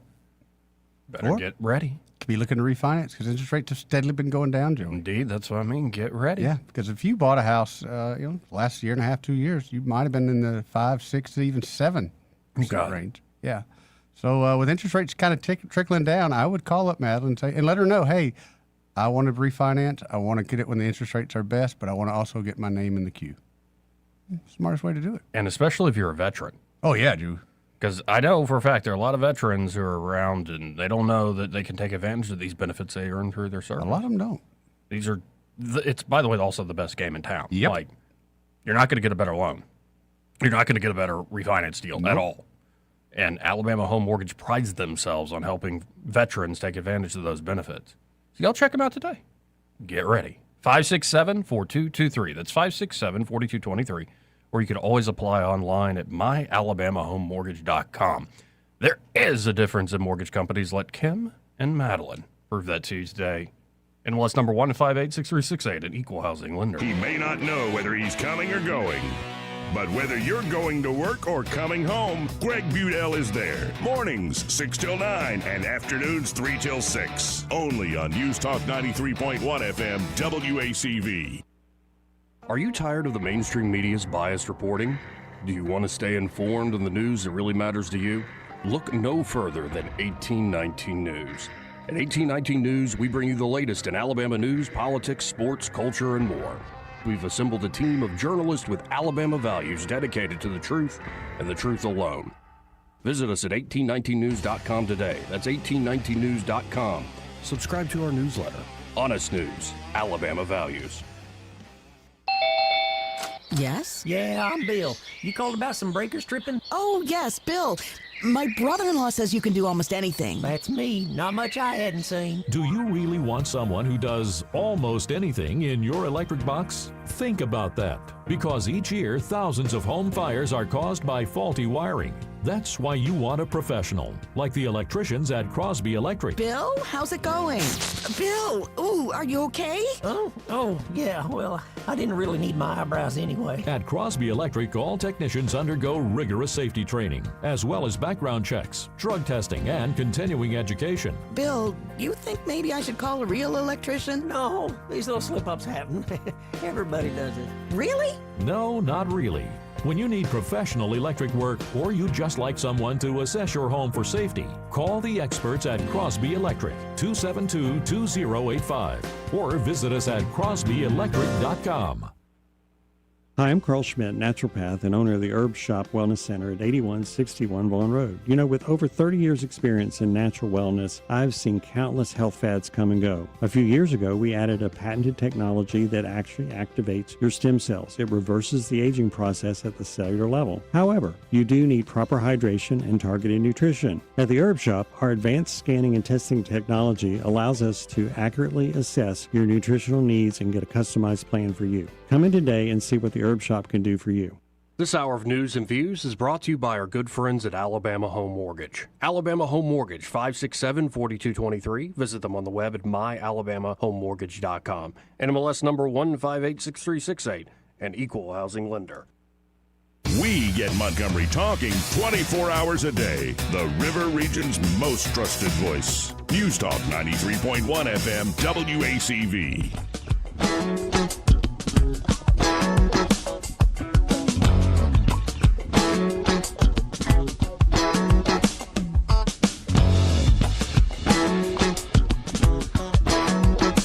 Joey Clark. Welcome back.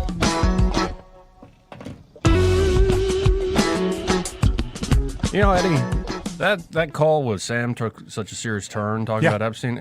We should probably go back to that other clip. I'm down. Yeah, play it again for folks who missed it. Please. Oh, no, I think I already got rid of it. Did you? Yeah, dadgummit. You do. I know how to fix it, though. Do you? Can you find it? Yep. Really? Yeah, it's called a history search. You're so technology savvy. How'd you like that? That was was very a struggle. Yeah. Try that again. That was very well said. Thank you. But here, this is a fella named Jim Downey. Yeah. Writer for SNL forever. This was several months back on Conan O'Brien's show, and Epstein stuff is really awful. Mm-hmm. But it's also, let's say, a cultural meme at this point. It has become. And that, has been for years now. Mm-hmm.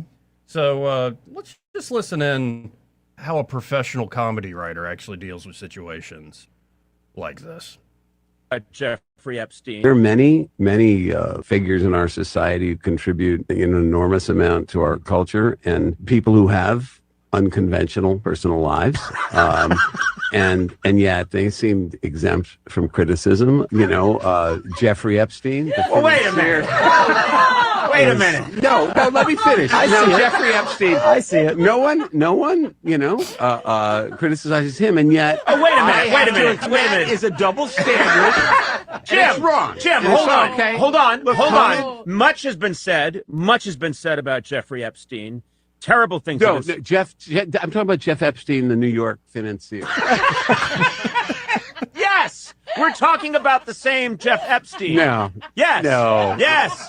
I never heard. Oh, it was a big story in the news. Huge. No. Yes, for you to say no one ever Jeff said. Epstein. Yes. Jeff Epstein. Yes, the financier. With the island. Yes, he had an island that I've never been to. Yeah.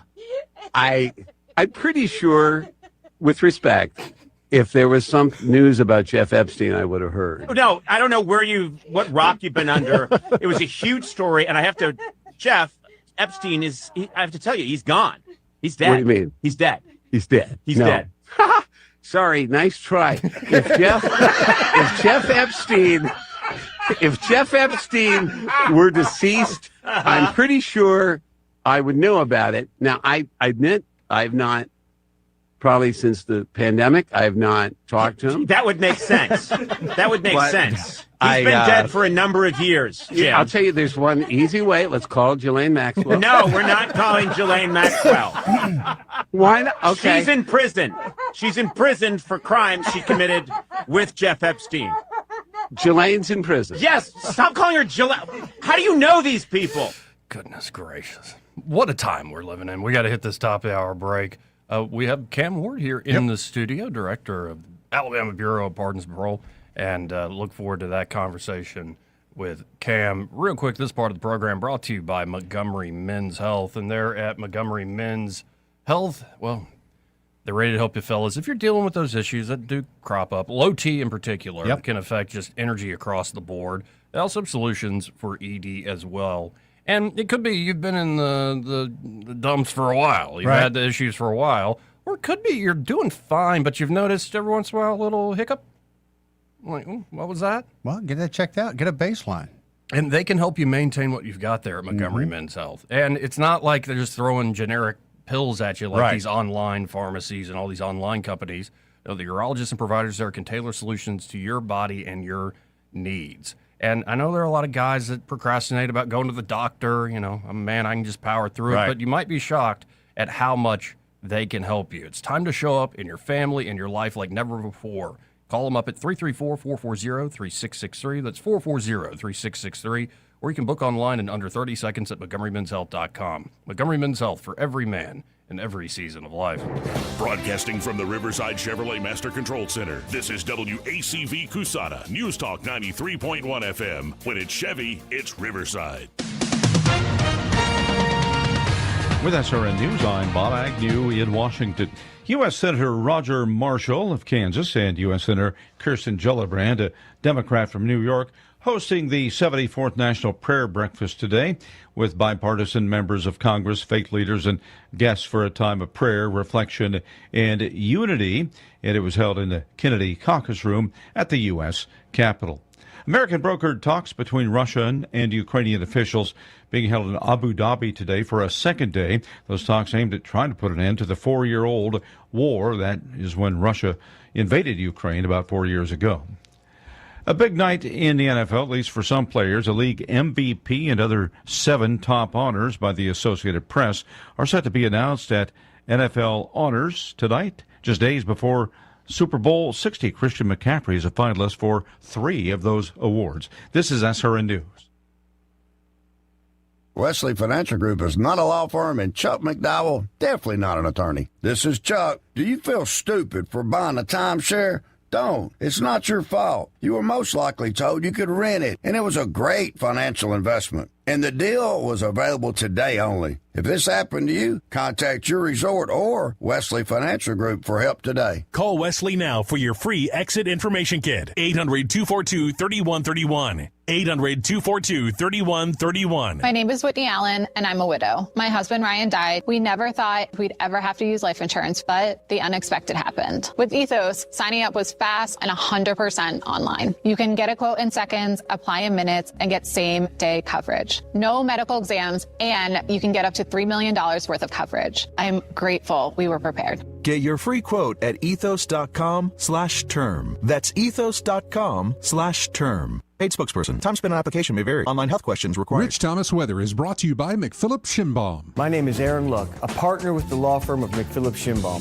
If you or someone in your family has been seriously injured by the negligence of someone else, call me directly.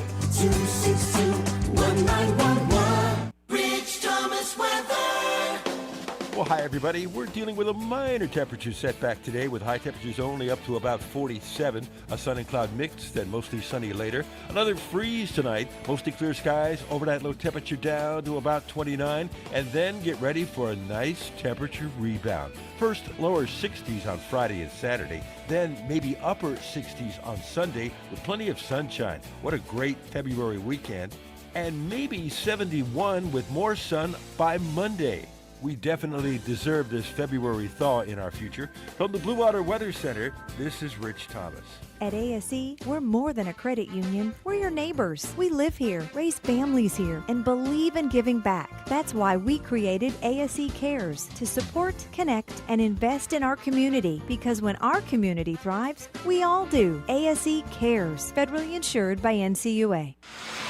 1819 News. Alabama Attorney General Steve Marshall is touting a recent victory when it comes to ending transgender surgeries for minors. This week, the American Society of Plastic Surgeons announced their stance in opposition to such surgeries for minors. There are 11,000 members in this association. The plastic surgeons recommend a delay on any type of transgender-related surgery until the patient is 19 years or older. AG Marshall said this medical group is prioritizing patient safety over ideology. Marshall maintains that for years, the promotion of sex change procedures has been pushed by advocacy groups without any medical evidence that it was actually necessary for a child suffering from gender dysphoria. Marshall said this recent announcement is a major win in protecting children from irreversible harm. I'll be back with more Alabama stories after this. Where I was living was not a great place to live anymore. I began to pray for a place to go, praying for all of these things that a 9-year-old would want. I wanted horses, big house with a bunch of people my age. I wanted parents. I wanted a mom and a dad. Before I even prayed it, the Lord had already answered my prayer with the Big Oak Ranch. Who would that 9-year-old be if she never came to the Big Oak Ranch? I would be trying to fight for survival instead of fighting to break a cycle. Big Oak Ranch, a Christian home for children needing a chance. An Enterprise man arrested last month for shooting his 85-year-old wife has now died while at Flowers Hospital in Dothan. 90-year-old Otto Wolf was out on bond for the shooting death of his wife Charlotte when he ended up in the hospital. WDHN is reporting that the couple was set to go into hospice on the day of that shooting, and Wolf told authorities during the investigation that it was a mercy killing for his wife. And an employee at a restaurant in Florence has been arrested and charged with sex abuse. The details of the case against Eleazar Hernandez Trujillo have not been released. I'm Andrea Tice. For more news affecting Alabamians, go to 1819news.com. And while you're there, subscribe to the daily newsletter. This hour of News and Views is brought to you by our good friends at Cole Plumbing, 279-8919. Cole Plumbing is #1 in the #2 business. You don't have to dig a hole. They have proprietary pipelining technology. Ask them about their tankless water heaters. Remember, when you have trouble with your bowl, call on Cole. Ugh, time to clean out the gutters again. But I don't want you climbing that ladder. Time to call Leaf Filter, America's #1 gutter protection company. Leaf Filter's trusted pros will not only clean your gutters for you, they'll realign and seal your gutters and install Leaf Filter. With Leaf Filter, you'll never have to clean out your gutters again. Wait, never again? Never again. Because Leaf Filter's surgical-grade stainless steel micro mesh is fine enough to block even tiny debris like pine needles and pollen while still letting rainwater flow through. Leaf Filter works so well, it's backed by a lifetime warranty. Plus, when you go to leaffilter.com/block, you'll get a free gutter inspection and up to 30% off. Wow. So no more climbing that ladder. How do I sign up? To get this special radio offer, go to leaffilter.com/block for your free gutter inspection today and get up to 30% off. That's leaffilter.com/block for up to 30% off. leaffilter.com/block. The views and opinions of the following program are solely those of the host and other contributors. These do not necessarily represent those of Liberty Acquisitions 825, Blue Water Broadcasting, its management, staff, or any advertisers.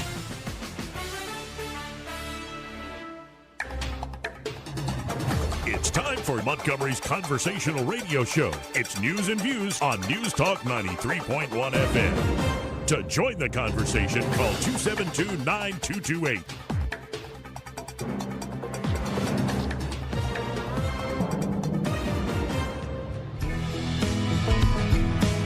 Joey Clark. Welcome back. And as promised, folks, joining Eddie and I here in the studio is Director Cam Ward. He's, of course, director there of Alabama Bureau of Pardons and Paroles. Cam, how you doing today, doing sir? Great. Great to be back with you guys. Good to see you. Good to see you. And, well, first I want to start off with, like, a refresher, maybe for me, but more for the audience. Like, what exactly do you do, in the sense that I don't want people confused that, like, you're the guy hearing every case and all this stuff. You're running the administration. I spend more time educating even lawmakers what I do and don't do. One, I do not oversee the prison, so that's one common misconception. Two, no, we have an independent board that is completely separate on their own. They make the decisions. We do provide. I have about 830 employees that work for me. Half of those are law enforcement. Okay. In all 67 counties, we have them everywhere. And then also, what I do is I do reentry services like drug treatment, mental health treatment, job placement. I administer you once you get out or once you're on probation, then you're in my jurisdiction. We have about 44,500 people on probation and parole in Alabama that I supervise. And the vast majority of those folks are on parole. Yeah, no, actually they're on probation. Oh, probation. 81% are on probation, 8% are parole, and the rest usually are somebody from another state. And so parole is like, you did a crime, but we're going to sentence you with. Yeah, basically you did a crime, and instead of serving 10 years, you get out in 8, which is not a bad practice because you need supervision. If you don't, and you go the full 10, and some people need to go the full 10, but if you go the full 10 and you walk out the door, the state has no supervision over you. And you need that supervision period because some people need some serious mental health or drug addiction issues. So, like, a good metric for folks to think of is the recidivism rate. Yeah. How many people are recommitting crimes after they get back? First of all, Joe, I'm very impressed that you could say recidivism so easily. It took me years to be able to pronounce that word. It's a very tough word to pronounce. Recidivism just means I got out of prison, and did I commit a new crime again within 3 years. That's the metric. That's what Department of Justice uses on every state. Alabama, when I first came in, had about a 34-35% recidivism rate. We were 25th in the country. Today, we have a 27% recidivism rate, and we're 12th in the country. So we've made tremendous progress, but it's mainly through heavy investment in drug treatment and mental health treatment. And I would imagine a lot of this is the fruit of a lot of your labors there, along with your colleagues at the legislature, that there were reforms put in place, and now that you're director overseeing the Bureau, that you're able to see these through. Yeah, and that's one of the rewards. I mean, yeah, there were a lot of things I voted and sponsored to put in place. Now, there's some things that I voted and sponsored. I look back now and go, why did I do that? I'm having to live with this. That was a terrible decision. But no, yeah, we did a lot of reforms when I was in the legislature, and I think it's turning out well. And now on my side, executing it means you got to really spend the time and energy if you want someone to kick the addiction habit and get back on their feet. So if we're going in the right direction, it sounds like going in the right direction in a great way. What's to account for that? Well, I tell you, I think one is just determination of our staff and the policymakers and Governor Ivey. We joined an initiative called Reentry 2030, where we want to cut our recidivism rate in half by the end of this decade, which would put us in the top 5 in the country. Mm-hmm. We were only the second state to join. Missouri was first. Since then, mostly conservative states have joined the effort. Nebraska joined, South Carolina joined, Mississippi and Georgia joined, Florida joined. So, and many of them, Arkansas has even offered to come over and look at some of our programming to see how we do some of this stuff. And so I think we're actually a role model for a lot of other states now. And I know there's been a great move into getting people like trained up for jobs as they get out, because that could be the number one thing that really trips somebody up back into committing crimes is they go back into the world and they have nothing and no great environment. That's right. And so out at our Perry County Center, we call it the PREP facility, Parole Reentry Program. That center, we have a job training program out there that Ingram State Technical College has taken on, and we actually, one of our programs is welding. Recently in that vein, the U.S. Navy toured the site with us and went out there. They had heard about it and said, we're going to be building a lot of submarine parts in Mobile, a lot. And we need as many, we can't find any welders. Yeah. So we've now changed our job training program to fit welders. And we have about a 35,000 square foot warehouse. It's under construction now. That will be nothing but welding training. And that's a great skill they can take with them when they do get out. Right now, the world is short of welders. They're short, and guess what? $55,000 a year starting out. And we got them starting, and we get them clean. Yeah. And they have full benefits. Oh, those nice. people those people almost never come back. That facility at Perry County where we do the drug treatment, mental health, and that. On the job training, right now we've had almost 500 graduates, 499 to be exact. Of those 499, we've only had one person go back to jail. Wow. One. Yeah, they just don't. We have not had a heavy recidivism. It's 1% recidivism in that facility. So if we can replicate that, guess what?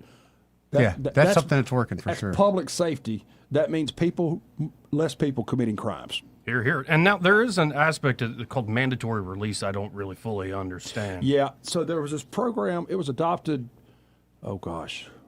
10 years ago, and it was revised probably back in 21. I was in my current role in 21.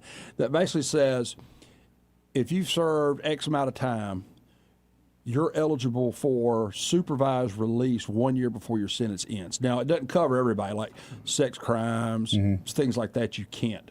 Violent crimes. Yeah, very, very violent crimes. But what it does is you come out, the moment you walk out that door, we have to put an electronic monitor on you. Okay. So we everybody who's on that, unless I personally sign off to exempt them, and we haven't done that, you have to have an electronic monitor for your entire period so that we can monitor and follow you around. Now, is there's anything like you're really hoping to continue on in the future, like maybe some things coming around the corner in terms of continuing the progress? I love that we've gone up the rankings, let's just say, and that we're doing a better job with this, especially folks who really do have a drug problem, and you realize how that sort of addiction, that sort of disease can consume you, and you make bad decisions in that state. So what could we maybe continue to do to like double down on the success? Keep expanding our day reporting centers. We have 14 of them. The Perry County Center is one of them. We have them all across the state. Keep expanding those. We're about to open one up in Calera, Alabama. We're about to reopen one down in Thomasville, Alabama, just for women. And why it's important is these centers provide heavy drug treatment, mental health treatment, and job training. And we take our highest risk folks that we see and recognize as being high risk and putting them in those. Let's expand that. We have a desert down in the Wiregrass where we don't have one. We're looking at Dothan or one of those areas to put one in. Expanding that program, though, that treatment, if you get the treatment and get that addiction and mental issue under control, the recidivism rate drops dramatically. And then a job, your recidivism rate drops to very single digits.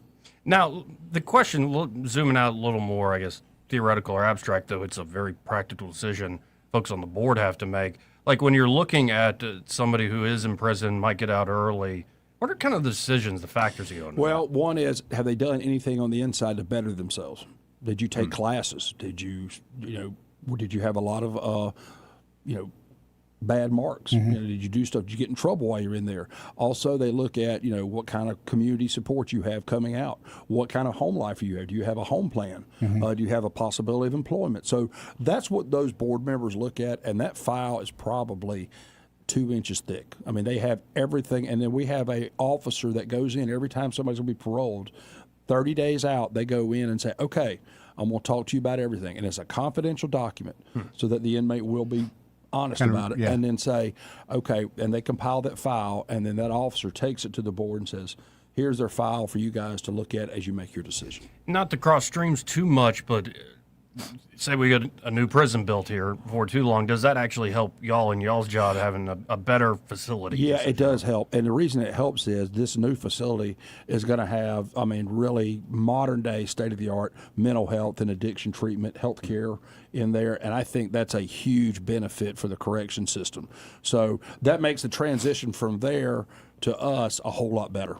And have you noticed, and I imagine they've been going on for years, for decades, but what do you think the role of faith-based improvements? Very much. I used to be very involved. While I was in the Senate, I was very involved nationally with Prison Fellowship.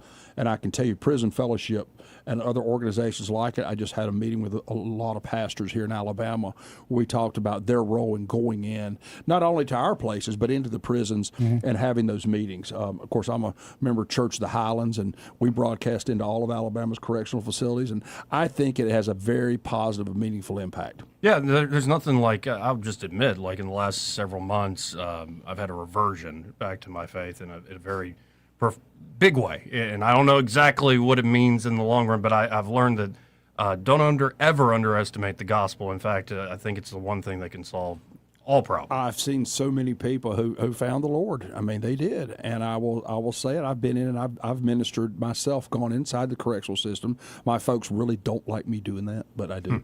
And we've ministered to people. I think it works. I mean, the power of healing and grace from God. It works, and it's another tool that we got to have in there, because without that, you kind of lose your bearings as to what your moral purpose is. All right, and also there are certain places you can get in life, whether it is drugs or mental health, or it could be, because sometimes I worry we pathologize it, and there is a role for all this stuff. I'm not trying to belittle it, but there are just certain behaviors in the life patterns you get into that path of sin that nothing else is going to be the remedy. Well, they get sterilized. I picked up on this. People get sterilized and they lose their moral compass. I could get you're never going to get clean. You're never going to get your problems under control if you don't have some sort of moral foundation. It's just not going to happen. It's just not going to work. And that's why I think faith plays such a big role in how we reduce recidivism and provide for positive reentry. Here. Again, folks, we're talking to Director Cam Ward. You want to field some phone calls? Sure, glad to. Let's go to Greg on line 1. Hey, Greg. Hey, Mr. Ward, I'm so glad you brought up the ankle monitor issue. You said they get their ankle monitors as soon as they're released from the facilities. Is that correct? Mandatory supervision inmates, not all inmates, just mandatory supervision. Yes, sir. The ones that were on mandatory release? Yes, sir. Yes, sir. Okay. Can you explain to me why Ronald Coley and Michael Jerome Butler did not have ankle monitors when they were released? I don't know. I'd have to look at the files. I don't know their names off the top of my head. I really don't. But I will tell you this. If you want to email me their names, I can get you an answer for that. It should be pretty. Maybe it'll jar your memory. Ronald Coley was the man in Escambia County who was released early, and he was rearrested after raping the same woman he was in for raping. And he did not show up to get his ankle monitor. No, Michael Jerome Butler is the man who kidnapped 2 girls in Prattville and raped them after he had 9 infractions while he was in prison. He was actually one of them EOS'd and was released. They ended their sentence and left. And I know exactly what you're talking about. In the Escambia County case, he was actually paroled, not mandatory release. He was paroled. Okay. So if Jerome Butler was on mandatory release, though. Well, if he was on mandatory release, he should have had an ankle monitor. And I'll be glad to look into it for you, but I can tell you right now, no exceptions have been granted on the ankle monitoring. Except, I will say, there was a mistake. One man had his leg amputated. So we did have to remove the monitor for that person and put the monitor on his other leg. But that would be the only case where that was approved. Well, as a parent of one of Michael Jerome Butler's victims, I would very much like to know why he was not being monitored. Well, I tell you what, if you want to send me your contact information, I'll be glad to look it up and find out what the situation was there so I can make sure you have the right answer. Yeah, it's a little late now, but thanks. Yes, sir. Tough issue, like we said. Let's go to Charles. Hey, Charles. Hey, Joey, Eddie, and Mr. Cam. Mr. Ward, nice to talk to you. I'm the oldest son of Troy D. Woodall that was killed in the line of duty over the enforcement director of the ABC during the 80s, sir. Do you kind of have a familiarity with that? Yes, sir. It's a little back for me, but yes, sir. He died in a helicopter crash at Brantley, Alabama, chasing somebody. Now, I'm heavily involved in trying to help those that were in the mental health facilities that went through the county jails to eventually wind up in our prisons and for their own protection are in isolated cells. You get me there? Yes, sir. Ward? Yes, sir. And I publicly, I try to do a lot. I'm online trying to do a lot just to make everyone aware of their situation. You know, they would have still been in the mental hospitals if those had not closed without even giving a date to the families. Right. But what I want to tell you about is something really important that's just coming out. Maine, the commissioner of Maine, his name is, of the prisons there, his name is Randall Liberty. And they have got a program that has reduced in the past couple of years or so recidivism by 23%. And forthcoming in just a week or two is a book by him, Randall Liberty, and Christy Graff. Okay. And it has the details of what you can do. The money, which is given to the states and can be given to the state of Alabama, was provided by Doris Buffett. You know who I'm talking about, yes, the sir. wealthy yes, sir, I sure do. Yes, sir. And I wanted to make you completely aware of this because I've looked into it thoroughly, and it is fantastic. Well, thank you. I'll be glad to look into it as well. It gives them work from companies to do while they're there to make money. And the recidivism, like I said, of the persons in this program and what happens is amazing. So I appreciate you listening to me about that. I'll be glad to look into that. Any help ever on earth that you could do about the situation of those persons, and I mean the ones we can actually identify that were in the mental hospitals that closed, that are still in the prisons, that, mainly they were homeless, no place to live, inability to get food, and could not interact with persons, that they went through the system. Yes, sir. Back into the jail 3 times, and then when they got to the prisons, the other prisoners were taking advantage of them. I understand. But that leaves them sitting in a cell, and I did get some help one time from the Department of Corrections, as somebody did send some money to have someone go and look at them for twice a month. Are you familiar with that? Yes, sir. Yes, and I really was bold and made sure everyone and I'm on 3 to 4 radio stations and television stations. So please help me, and I appreciate you, and I've only heard good things about you, and thank you, everyone, for letting me talk about that. Thank you, Charles. Anything you'd like to Charles. say? Appreciate it, Charles.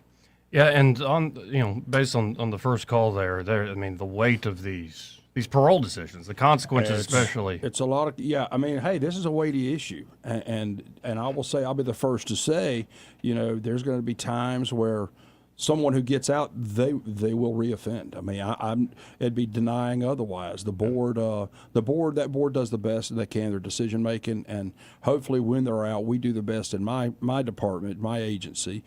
First time we've been a cabinet agency. This is the first time pardon parole is a cabinet level position, but we try to do our best to make sure we're totally monitoring, supervising, and watching folks. But hey, it is an emotional issue, particularly when a loved one is killed, and I don't blame anybody for being upset about that. Yes, sir. Now, y'all working on anything for this particular legislative session? No. Primarily, we have some more money I believe we will receive out of the opioid settlement that we immediately invest back into drug treatment programs, particularly in rural Alabama.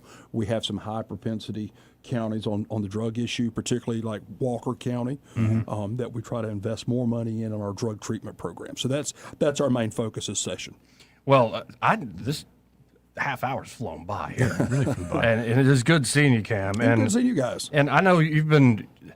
Sometimes I wonder, especially say folks who get probation, like, is it easier working with them, or sometimes having to deal with your former colleagues at the legislature in terms of like keeping their word? I just left them over there, and I quickly went in for a meeting and quickly left. I miss some of them. I really do miss some of them, but I don't miss that process as much anymore. Yeah, well, thank God they'll get a new building. I've been blaming the mold for a while. I will tell you, I can go in and leave today, and my sinuses are jacked up. Yeah, I was in that building for 20 years. I'm lucky I don't have some sort of permanent physical disability.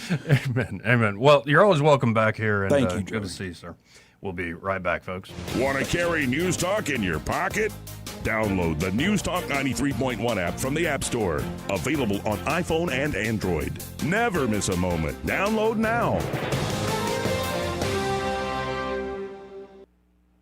Hi, this is Bo Goodson with the Real Estate Minute. Many of the real estate laws have changed recently, and you need to know how this might affect you as a seller or a buyer. As an agent of the seller, the agent owes undivided loyalty and full confidentiality to the seller. The listing agent can recommend repair services and vendors, pricing guidelines, tips to help get your house in selling shape, and negotiate offers and counteroffers for your benefit. A facilitator, which is the new term, cannot suggest a price or counter or recommend anything. They offer very limited services. A buyer agent solely represents a buyer's interest and can recommend mortgage lenders, down payment alternatives, and can suggest an offer price and write an offer. Whether you are selling or buying, you need someone in your corner that's trained to represent their clients. After training over 15,000 agents throughout the state and help create and close thousands of home sales over 4 decades, get the straight information from Bo Goodson at the Goodson Group, 221-2883. When it's time to replace an old window or door, you want expert craftsmanship and proven experience. You want Davis Door & Sash. Right now, take advantage of our limited time promotion. 10% off materials on new energy-efficient doors and windows. Voted best in the River region for windows and installation in 2024 and 25, Davis Door & Sash would love to work for you. Call 334-288-6010 or visit DavisDoorandSashAlabama.com. Davis Door & Sash, the perfect fit for your home. home. For too long, Alabama's statewide news companies have shamed us for our conservative Christian values.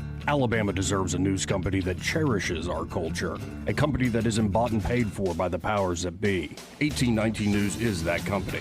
Run by Alabamians for Alabamians, 1819 News celebrates what is good and beautiful about our state, while exposing those who work against our values in secret. Just go to 1819news.com to learn more. Subscribe to our newsletter. That's 1819news.com. We get this question all the time. Do you handle that? Buying or selling a home? Yes. Commercial? Yes. Land or investments? Absolutely. Hannah and Eddie Realty Group. One team. Every real estate move. 334-322-0662. What's your biggest investment? More than likely, it's your home. So treat it that way when you hire a painting contractor. With PBS Painting, there are no gimmicks, no $99 specials. Just quality painting and someone who treats your home with the same respect that you do. At PBS Painting, we have been painting for years and look forward to many more years to come. With PBS Painting, the job gets prepped properly, whether it's cleaning, scraping, or priming. We always use quality products, which is a must for a quality paint job. So if you're looking for a painter that doesn't need upfront money and is on the job at all times, then please give me a call. Scott Bowers and PBS Painting, 294-5122. That's PBS Painting, 294-5122. Look at some of our work on Facebook at PBS Painting Montgomery.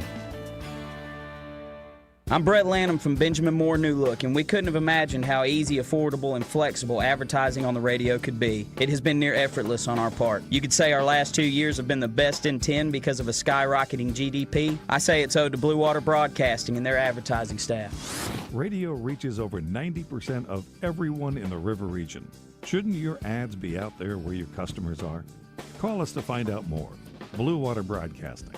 Local folks helping local business. This hour of News and Views is brought to you by our good friends at Cole Plumbing, 279-8919. Cole Plumbing is number one in the number two business. You don't have to dig a hole. They have proprietary pipelining technology. Ask them about their tankless water heaters. Remember, when you have trouble with your bowl, call on Cole. The Rich Thomas Weather Network is brought to you by Ernest Financial. If you're tired of losing your money in the stock market, call David Ernest. 334-279-7431. Ernest Financial, LLC. Rich Thomas Weather. Well, hi, everybody. We're dealing with a minor temperature setback today with high temperatures only up to about 47. A sun and cloud mix, then mostly sunny later. Another freeze tonight. Mostly clear skies. Overnight low temperature down to about 29. And then get ready for a nice temperature rebound. First, lower 60s on Friday and Saturday. Then maybe upper 60s on Sunday with plenty of sunshine. What a great February weekend. And maybe 71 with more sun by Monday. We definitely deserve this February thaw in our future. From the Blue Water Weather Center, this is Rich Thomas. If it concerns your community, you'll hear about it on News Talk 93.1. News Talk 93.1 FM WACV.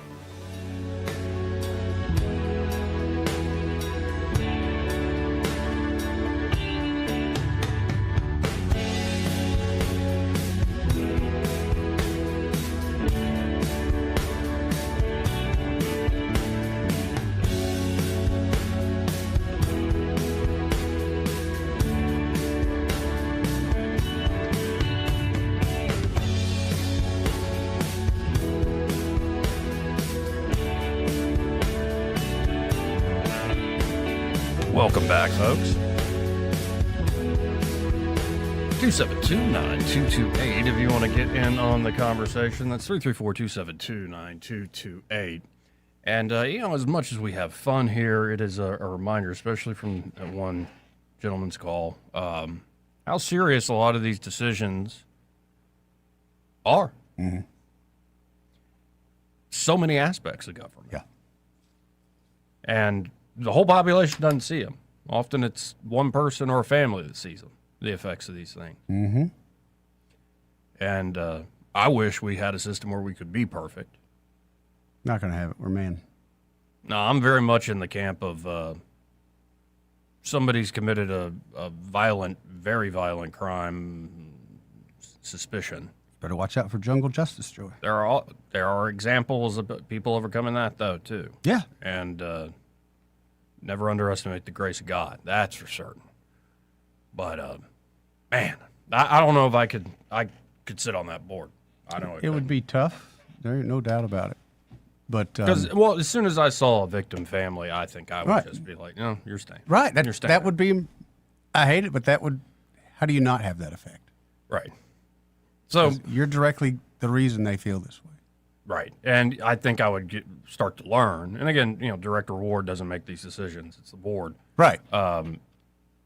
I think I would learn also that there's so much gray. Like, it's very rare you get those true conversion stories. Oh, sure. But it is good that our recidivism rate is heading in the right direction. Climbing up the charts in terms of state ranking. We're 25th now. I think he said 12, which is that's much a definite better. Improvement. And let's get into the top 10, and then let's get into the top 5. 272-9228. Now, when I mentioned the grace of God, and you notice, as I've been having on this show, more at least poking around faith-based conversations. We're going to cross this clip because not only is my feed giving me funny stuff, it's also giving me the religious, especially Christian, say denomination spats. Really? Denominational spats. I'm more Christian than you? Yeah, or sometimes it goes into that, and I think sometimes people are splitting hairs over their particular very complex Byzantine Looking for a fight, theologies. Yes, that's one thing. Yeah. But there is even across denominations, there should be a pretty standard basis on a lot of stuff, and there is. And then you run across clips where you're like,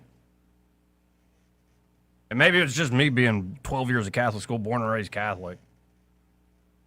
Like, I'm like, what the heck is that? Like, I believe there's one X account called Protestia, that will, like, they did a video against, like, the Catholics the other day because a priest is a DJ in Italy. And so they had a big, like, party with a DJ or something, and I can see why somebody who wants it to be just more traditional, like, don't do stuff like that. Yeah. But then that same account shared one. It's like, are you really Christian if in the middle of the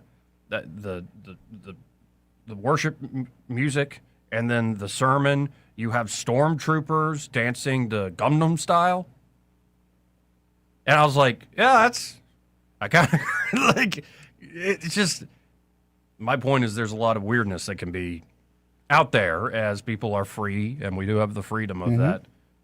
Thank God, the freedom of conscience, the freedom of our faith in this country. So you run across stuff. And most of the time I just chuckle at her. I go, what the heck is that? Or this one I'm about to play made me go, a witch. Like, real deal witch? This is evil.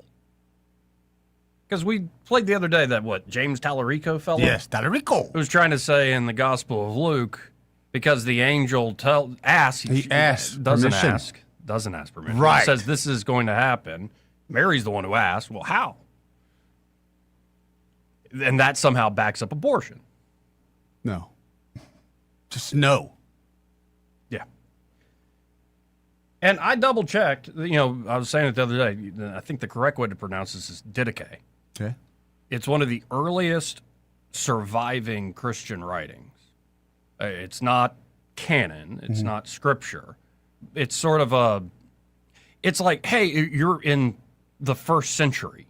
And it's a patchwork. Some parts of it, scholars think the Didache is written like in 70 AD. Like just a decade or two after Christ. And then other parts are added maybe in 100-something AD. But then it's sort of finalized about 120 AD, around, give or take there. Okay. So very, very, very early. And it seems like a document of different sort of sources put together that is modeled off of Jewish traditions at the time of 2 ways. Okay. And so it's like if you're converting or if you're becoming a Christian, read this, and it'll kind of give you the basics. Okay. And it's not long by any means, especially the beginning. It's very just practical. There are two ways, the way of life and the way of death. And at one point, and this is one of the older parts of it, going back to like 70 AD, scholars think, in the way of death, it says, do not kill unborn children. Right. Or young infants, for that matter.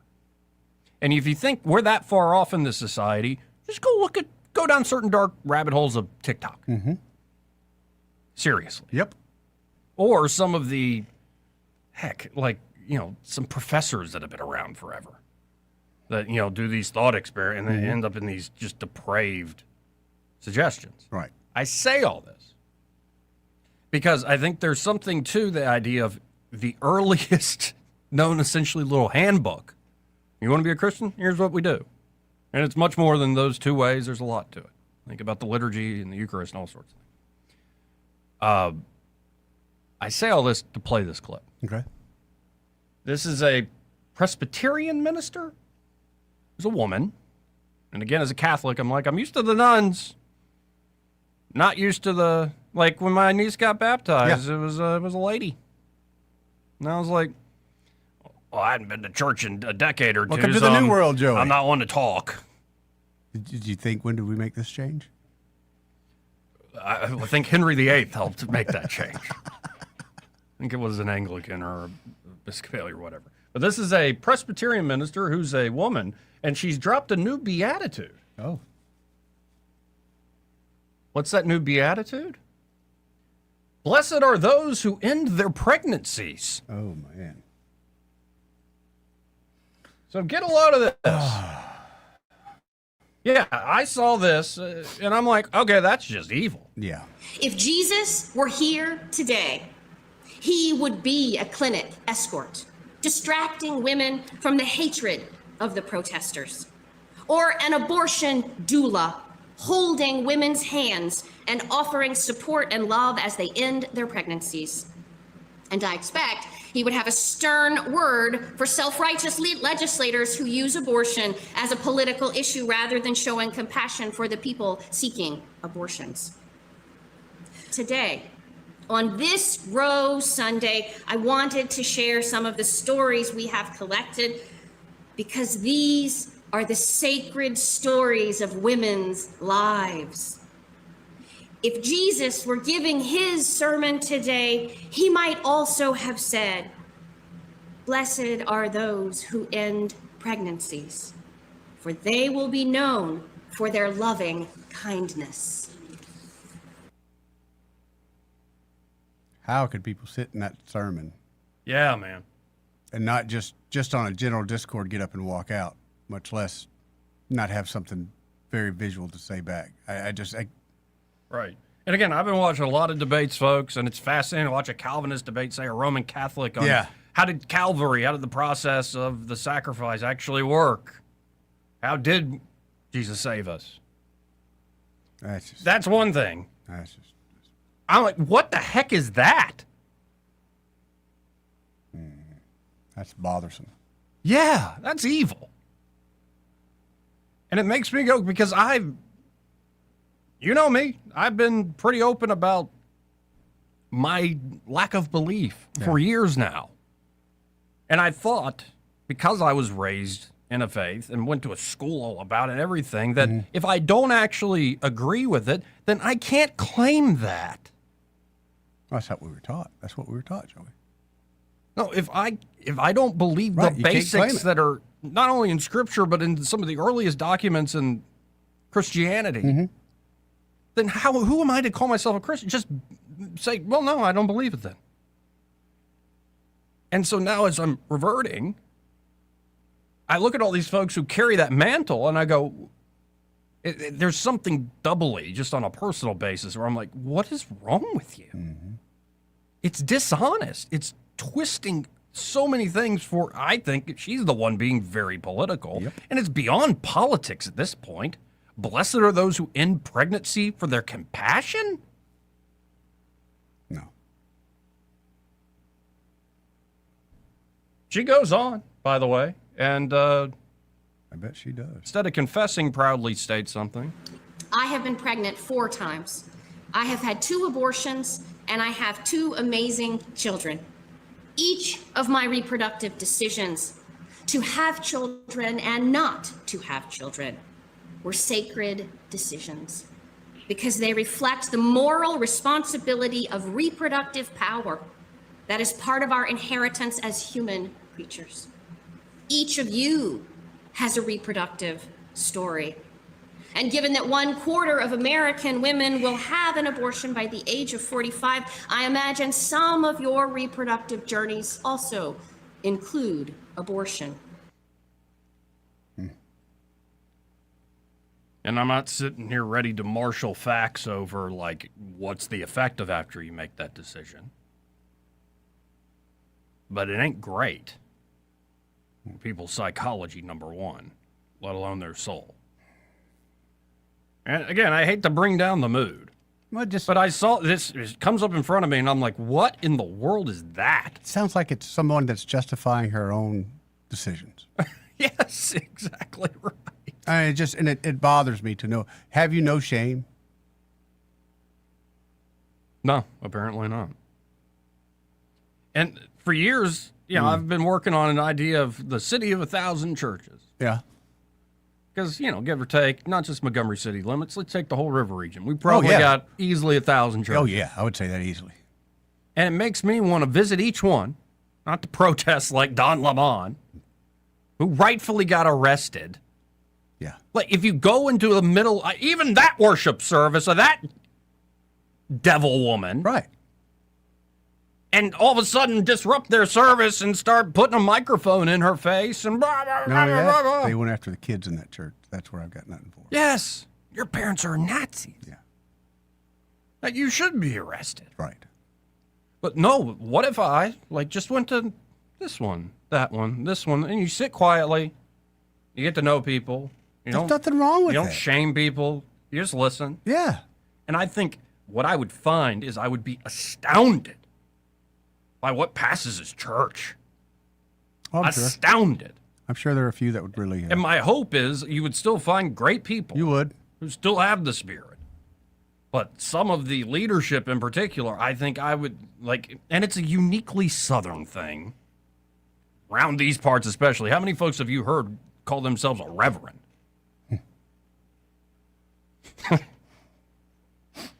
And there are some of the Don't trust them, Joey. Don't trust them. And so, again, and I guess I'm doing this publicly, but as I'm trying to obey, like the Great Commission says, observe in the RSV translation I have, I just look at what are the options. Should I go back to Catholic Church? And I'm sure there are plenty of folks that would love to argue with me why that would be wrong, and that's fine. But maybe I should look, beyond how I was raised. And then as I start looking at some of these places, I'm like, what in the world? Have you gone to the snake handling church? I've seen videos of that. That's just something. I've heard about one up there in Pine Level. Maybe you now take a field trip to. Yeah, that clip we just played crosses a line. The snake handling thing, I'm like, oh, I don't even understand that. Because they'll let the kids. I mean, I've seen the behind the scenes. They'll live in a trailer. Because they get bit. And half the trailer is devoted to the snakes living there. They get good with the snakes to where but they don't kids, get bit. You see the kids just picking them up. But every once in a while, you do get bit. Yes. Yes. And you will die. Yes. Maybe not the second death, but you will die that first one. I've never understood that, man. Yeah, no, it is fascinating, too. All the different ways, especially when you have freedom of religion, it manifests itself. I think that could be maybe a new mission in life for me. Just document all the different ways people go about this.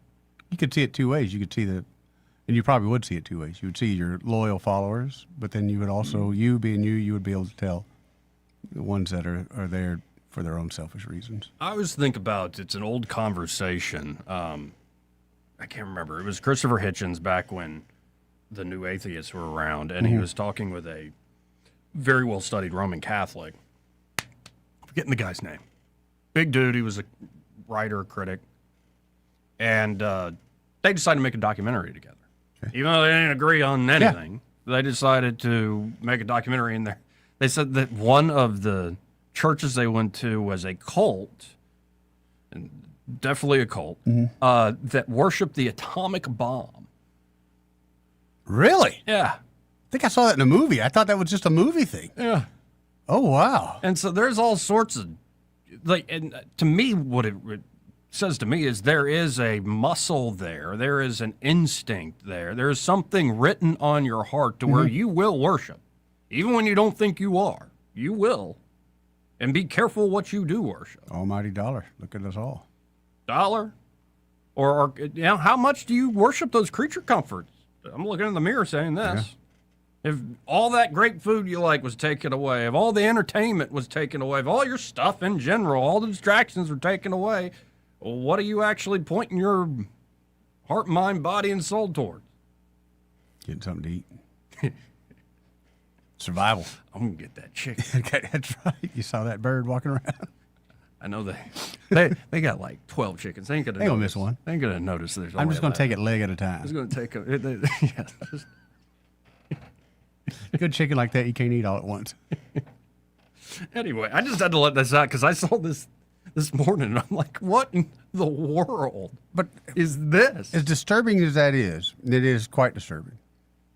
You and I both know this is a very common occurrence. Because there are so many churches out there. And I've seen some beautiful names of churches, but I kind of, in the strip mall, I kind of wonder, what's really going on in there? Mm-hmm. And you never know. That's the thing.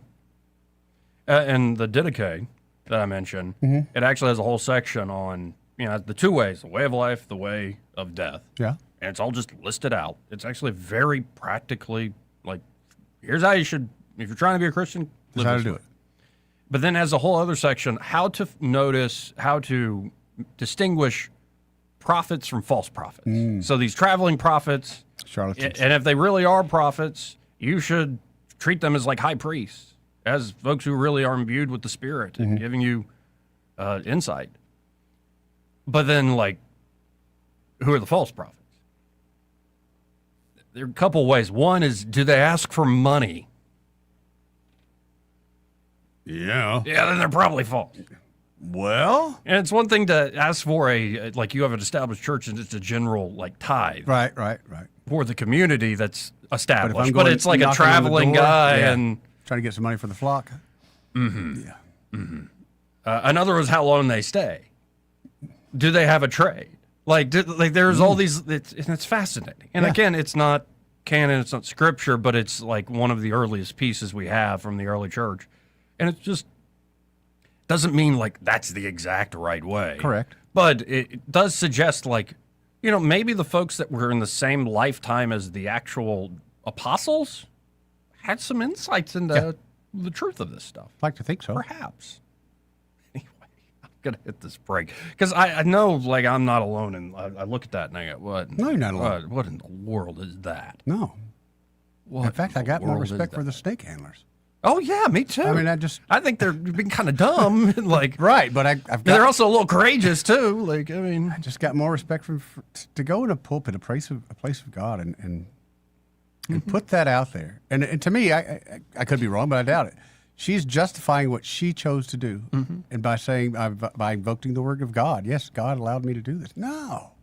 Well, and because I mentioned, being Catholic and all these things, like, I've yet to go back fully into the fold in that regard. And I will say just outright, when you look at like political decisions, there are a lot of Roman Catholics, so-called, that kind of agree with that woman. Wow. Maybe they wouldn't put it in that language because they would know better. Oh, yeah, I got what you're saying, yeah. But when it comes time for polling questions, yeah, of course, abortion should be a right. Yep. Now, I'm all down for what are... sins and what, not all sins should be crimes. I agree. Right. But, killing a human being just kind of has. Yeah. I think that should be a crime. Anyway, this part of the program brought to you by Dylan Rings. Hey, maybe you are in the market for a great gift for Valentine's Day. Or it could be you want a religious emblem. What if I'm running late, Joey? Running late. And I do want that custom job. Yeah. Do you think I could go by there, bring my girl with me, my special person, and say, hey, I want, like we talked before, I want to get you in the process. I want us to make you a beautiful ring. Maybe it's going to be a little bit late for Valentine's Day, but you're still going to look like the champ because you brought her and made custom jewelry for her. Yeah. And maybe it will be ready for Or it Valentine's could be Day. you take her over there tomorrow. That's what I'm saying. Yeah. Y'all get together on the project. So yeah, it is late, but you know what's coming. And then you can still get like a great meal and some chocolates or something, and then you know you have the big gift coming. And that's actually, this is a big thing for women. Anyway, after Valentine's Day, don't do everything on the day. If you've got something after Valentine's Day, you look like a hero. Because everybody has to do it on Valentine's Day. But if you do it afterwards or before, it's just you treating her special. So y'all get by Dylan rings, gentlemen. Don't be a loser. Don't. Be a champ. True champion in her life. Mm-hmm. Get by Dylan Rings. 119 Brown Springs Road here in Montgomery, just off of Atlanta Highway. And be sure to tell Josh and Leslie that Joey and Eddie, those fellas on the radio, sent you. He may not know whether he's coming or going, but whether you're going to work or coming home, Greg Budell is there. Mornings, 6 till 9, and afternoons, 3 till 6. Only on News Talk 93.1 FM, WACV. Don't you love the feeling of coming home to a clean house? Let Southern Bell's cleaning service get your home in order. Families in the River region trust Southern Bell's because they know Callan and Jesse will show up on time and believe in cleaning the old-fashioned way. They bring all their own supplies and specialize in full-service, residential, commercial, vacant properties, and construction cleanup. Estimates are always free. Call Southern Bells today at 546-0715 or follow them on Facebook at Southern Bells Cleaning River Region. This hour of News and Views is brought to you by our good friends at Cole Plumbing, 279-8919. Cole Plumbing is number one in the number two business. You don't have to dig a hole. They have proprietary pipelining technology. Ask them about their tankless water heaters. Remember, when you have trouble with your bowl, call on Cole. News and talk without the static. The River Region's most trusted voice. News Talk 93.1 FM WACV.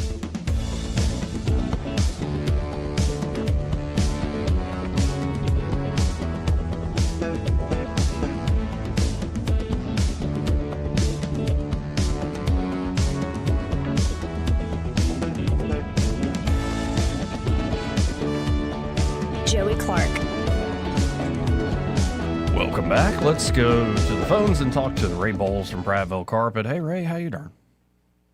I'm good. How about you guys? Pretty good, man. Life's all right. Yeah, I'm telling you, I'm just excited about next week being in the 70s. Yes. I'm so ready. Yes. I was telling Easy last night, I think I'm going to get a couple of lawn chairs and one of those little umbrellas like you go to the beach with and sit out in the parking lot and wave at people. That'll get some attention. Not a bad idea, Ray. She liked the idea until I told her I'd put on my Speedo. And I was going to say, if you need some clothing for that, Ray, I got something for you. Yeah, I got a special Speedo, but she said no. Then that doesn't tell to another story that every year I'm saying when summer runs around, because it's hot down here, that we're going to start wearing shorts this summer. But Dad's old. Dad says no. He says, nope. He said, son, I hate to tell you, you don't look good in shorts.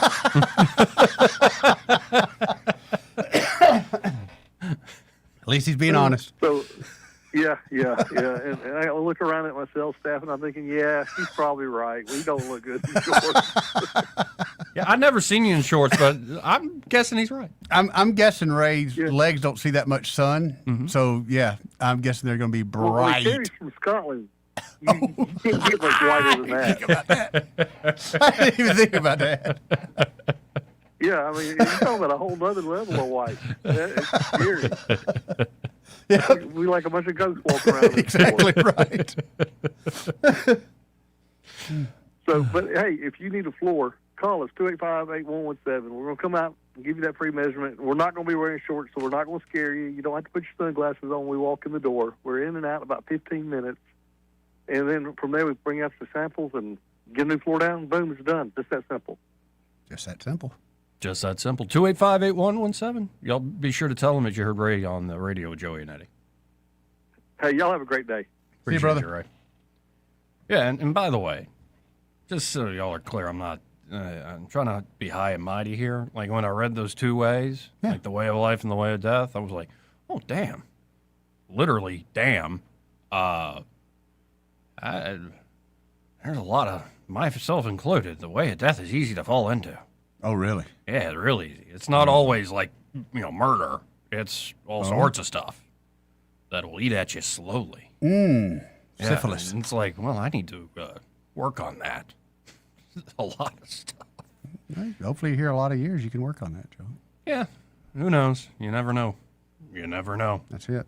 You never know. Anyway, did we learn anything else today? You got me watching Bitcoins. Yeah. You've been watching my Bitcoins. Don't think about it too much. Don't be emotional about it, folks. I'm just going to HODL. go buy $1 worth so I can feel like I'm in on it. All right. Yeah. Like a lottery ticket. Anyway, y'all stay tuned. Happy Hour with Greg and Pamela and the whole gang there next. Broadcasting from the Riverside Chevrolet Master Control Center, this is WACV